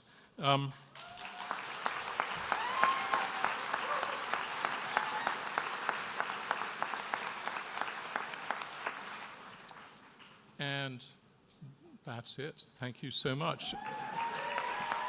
Congratulations to the British Book Awards Publisher of the Year, Bloomsbury Adults, and thanks to World of Books.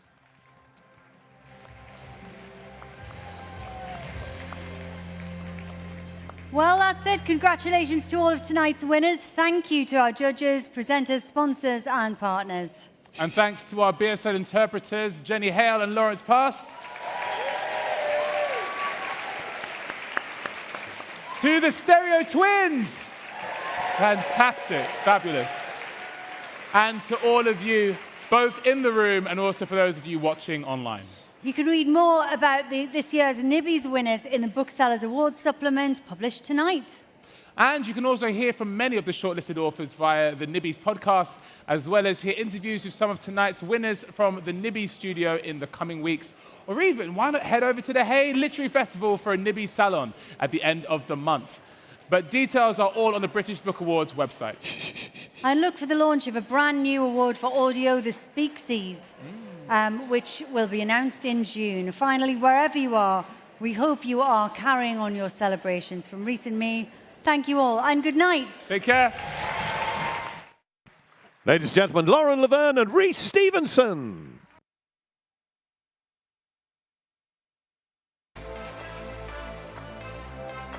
Well, the after party starts right now.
London Book Fair 2025 has been a page-turner. Crucial week in the calendar of publishing. I am absolutely blown away by it. It feels like a theme park for books. This place has a roar of its own. You just need to stand here above the balcony and listen to the thousands and thousands of books being discussed. Many of the new books that are coming in different language will be set here. It's the room where it happens. Like, I can just pop in and listen to somebody talking about AI, or I can pop in and find out about distribution. It just creates better understanding of what we're all doing, what we're all striving for. Talk about what's going well, talk about what maybe isn't going so well, and that's all really important. It's about making those connections, having those deeper conversations. It's just great to get a lot of creative and industry people together. Just so lovely to have that FaceTime. 2025 has been amazing. 2026 is going to be even better. I can't wait.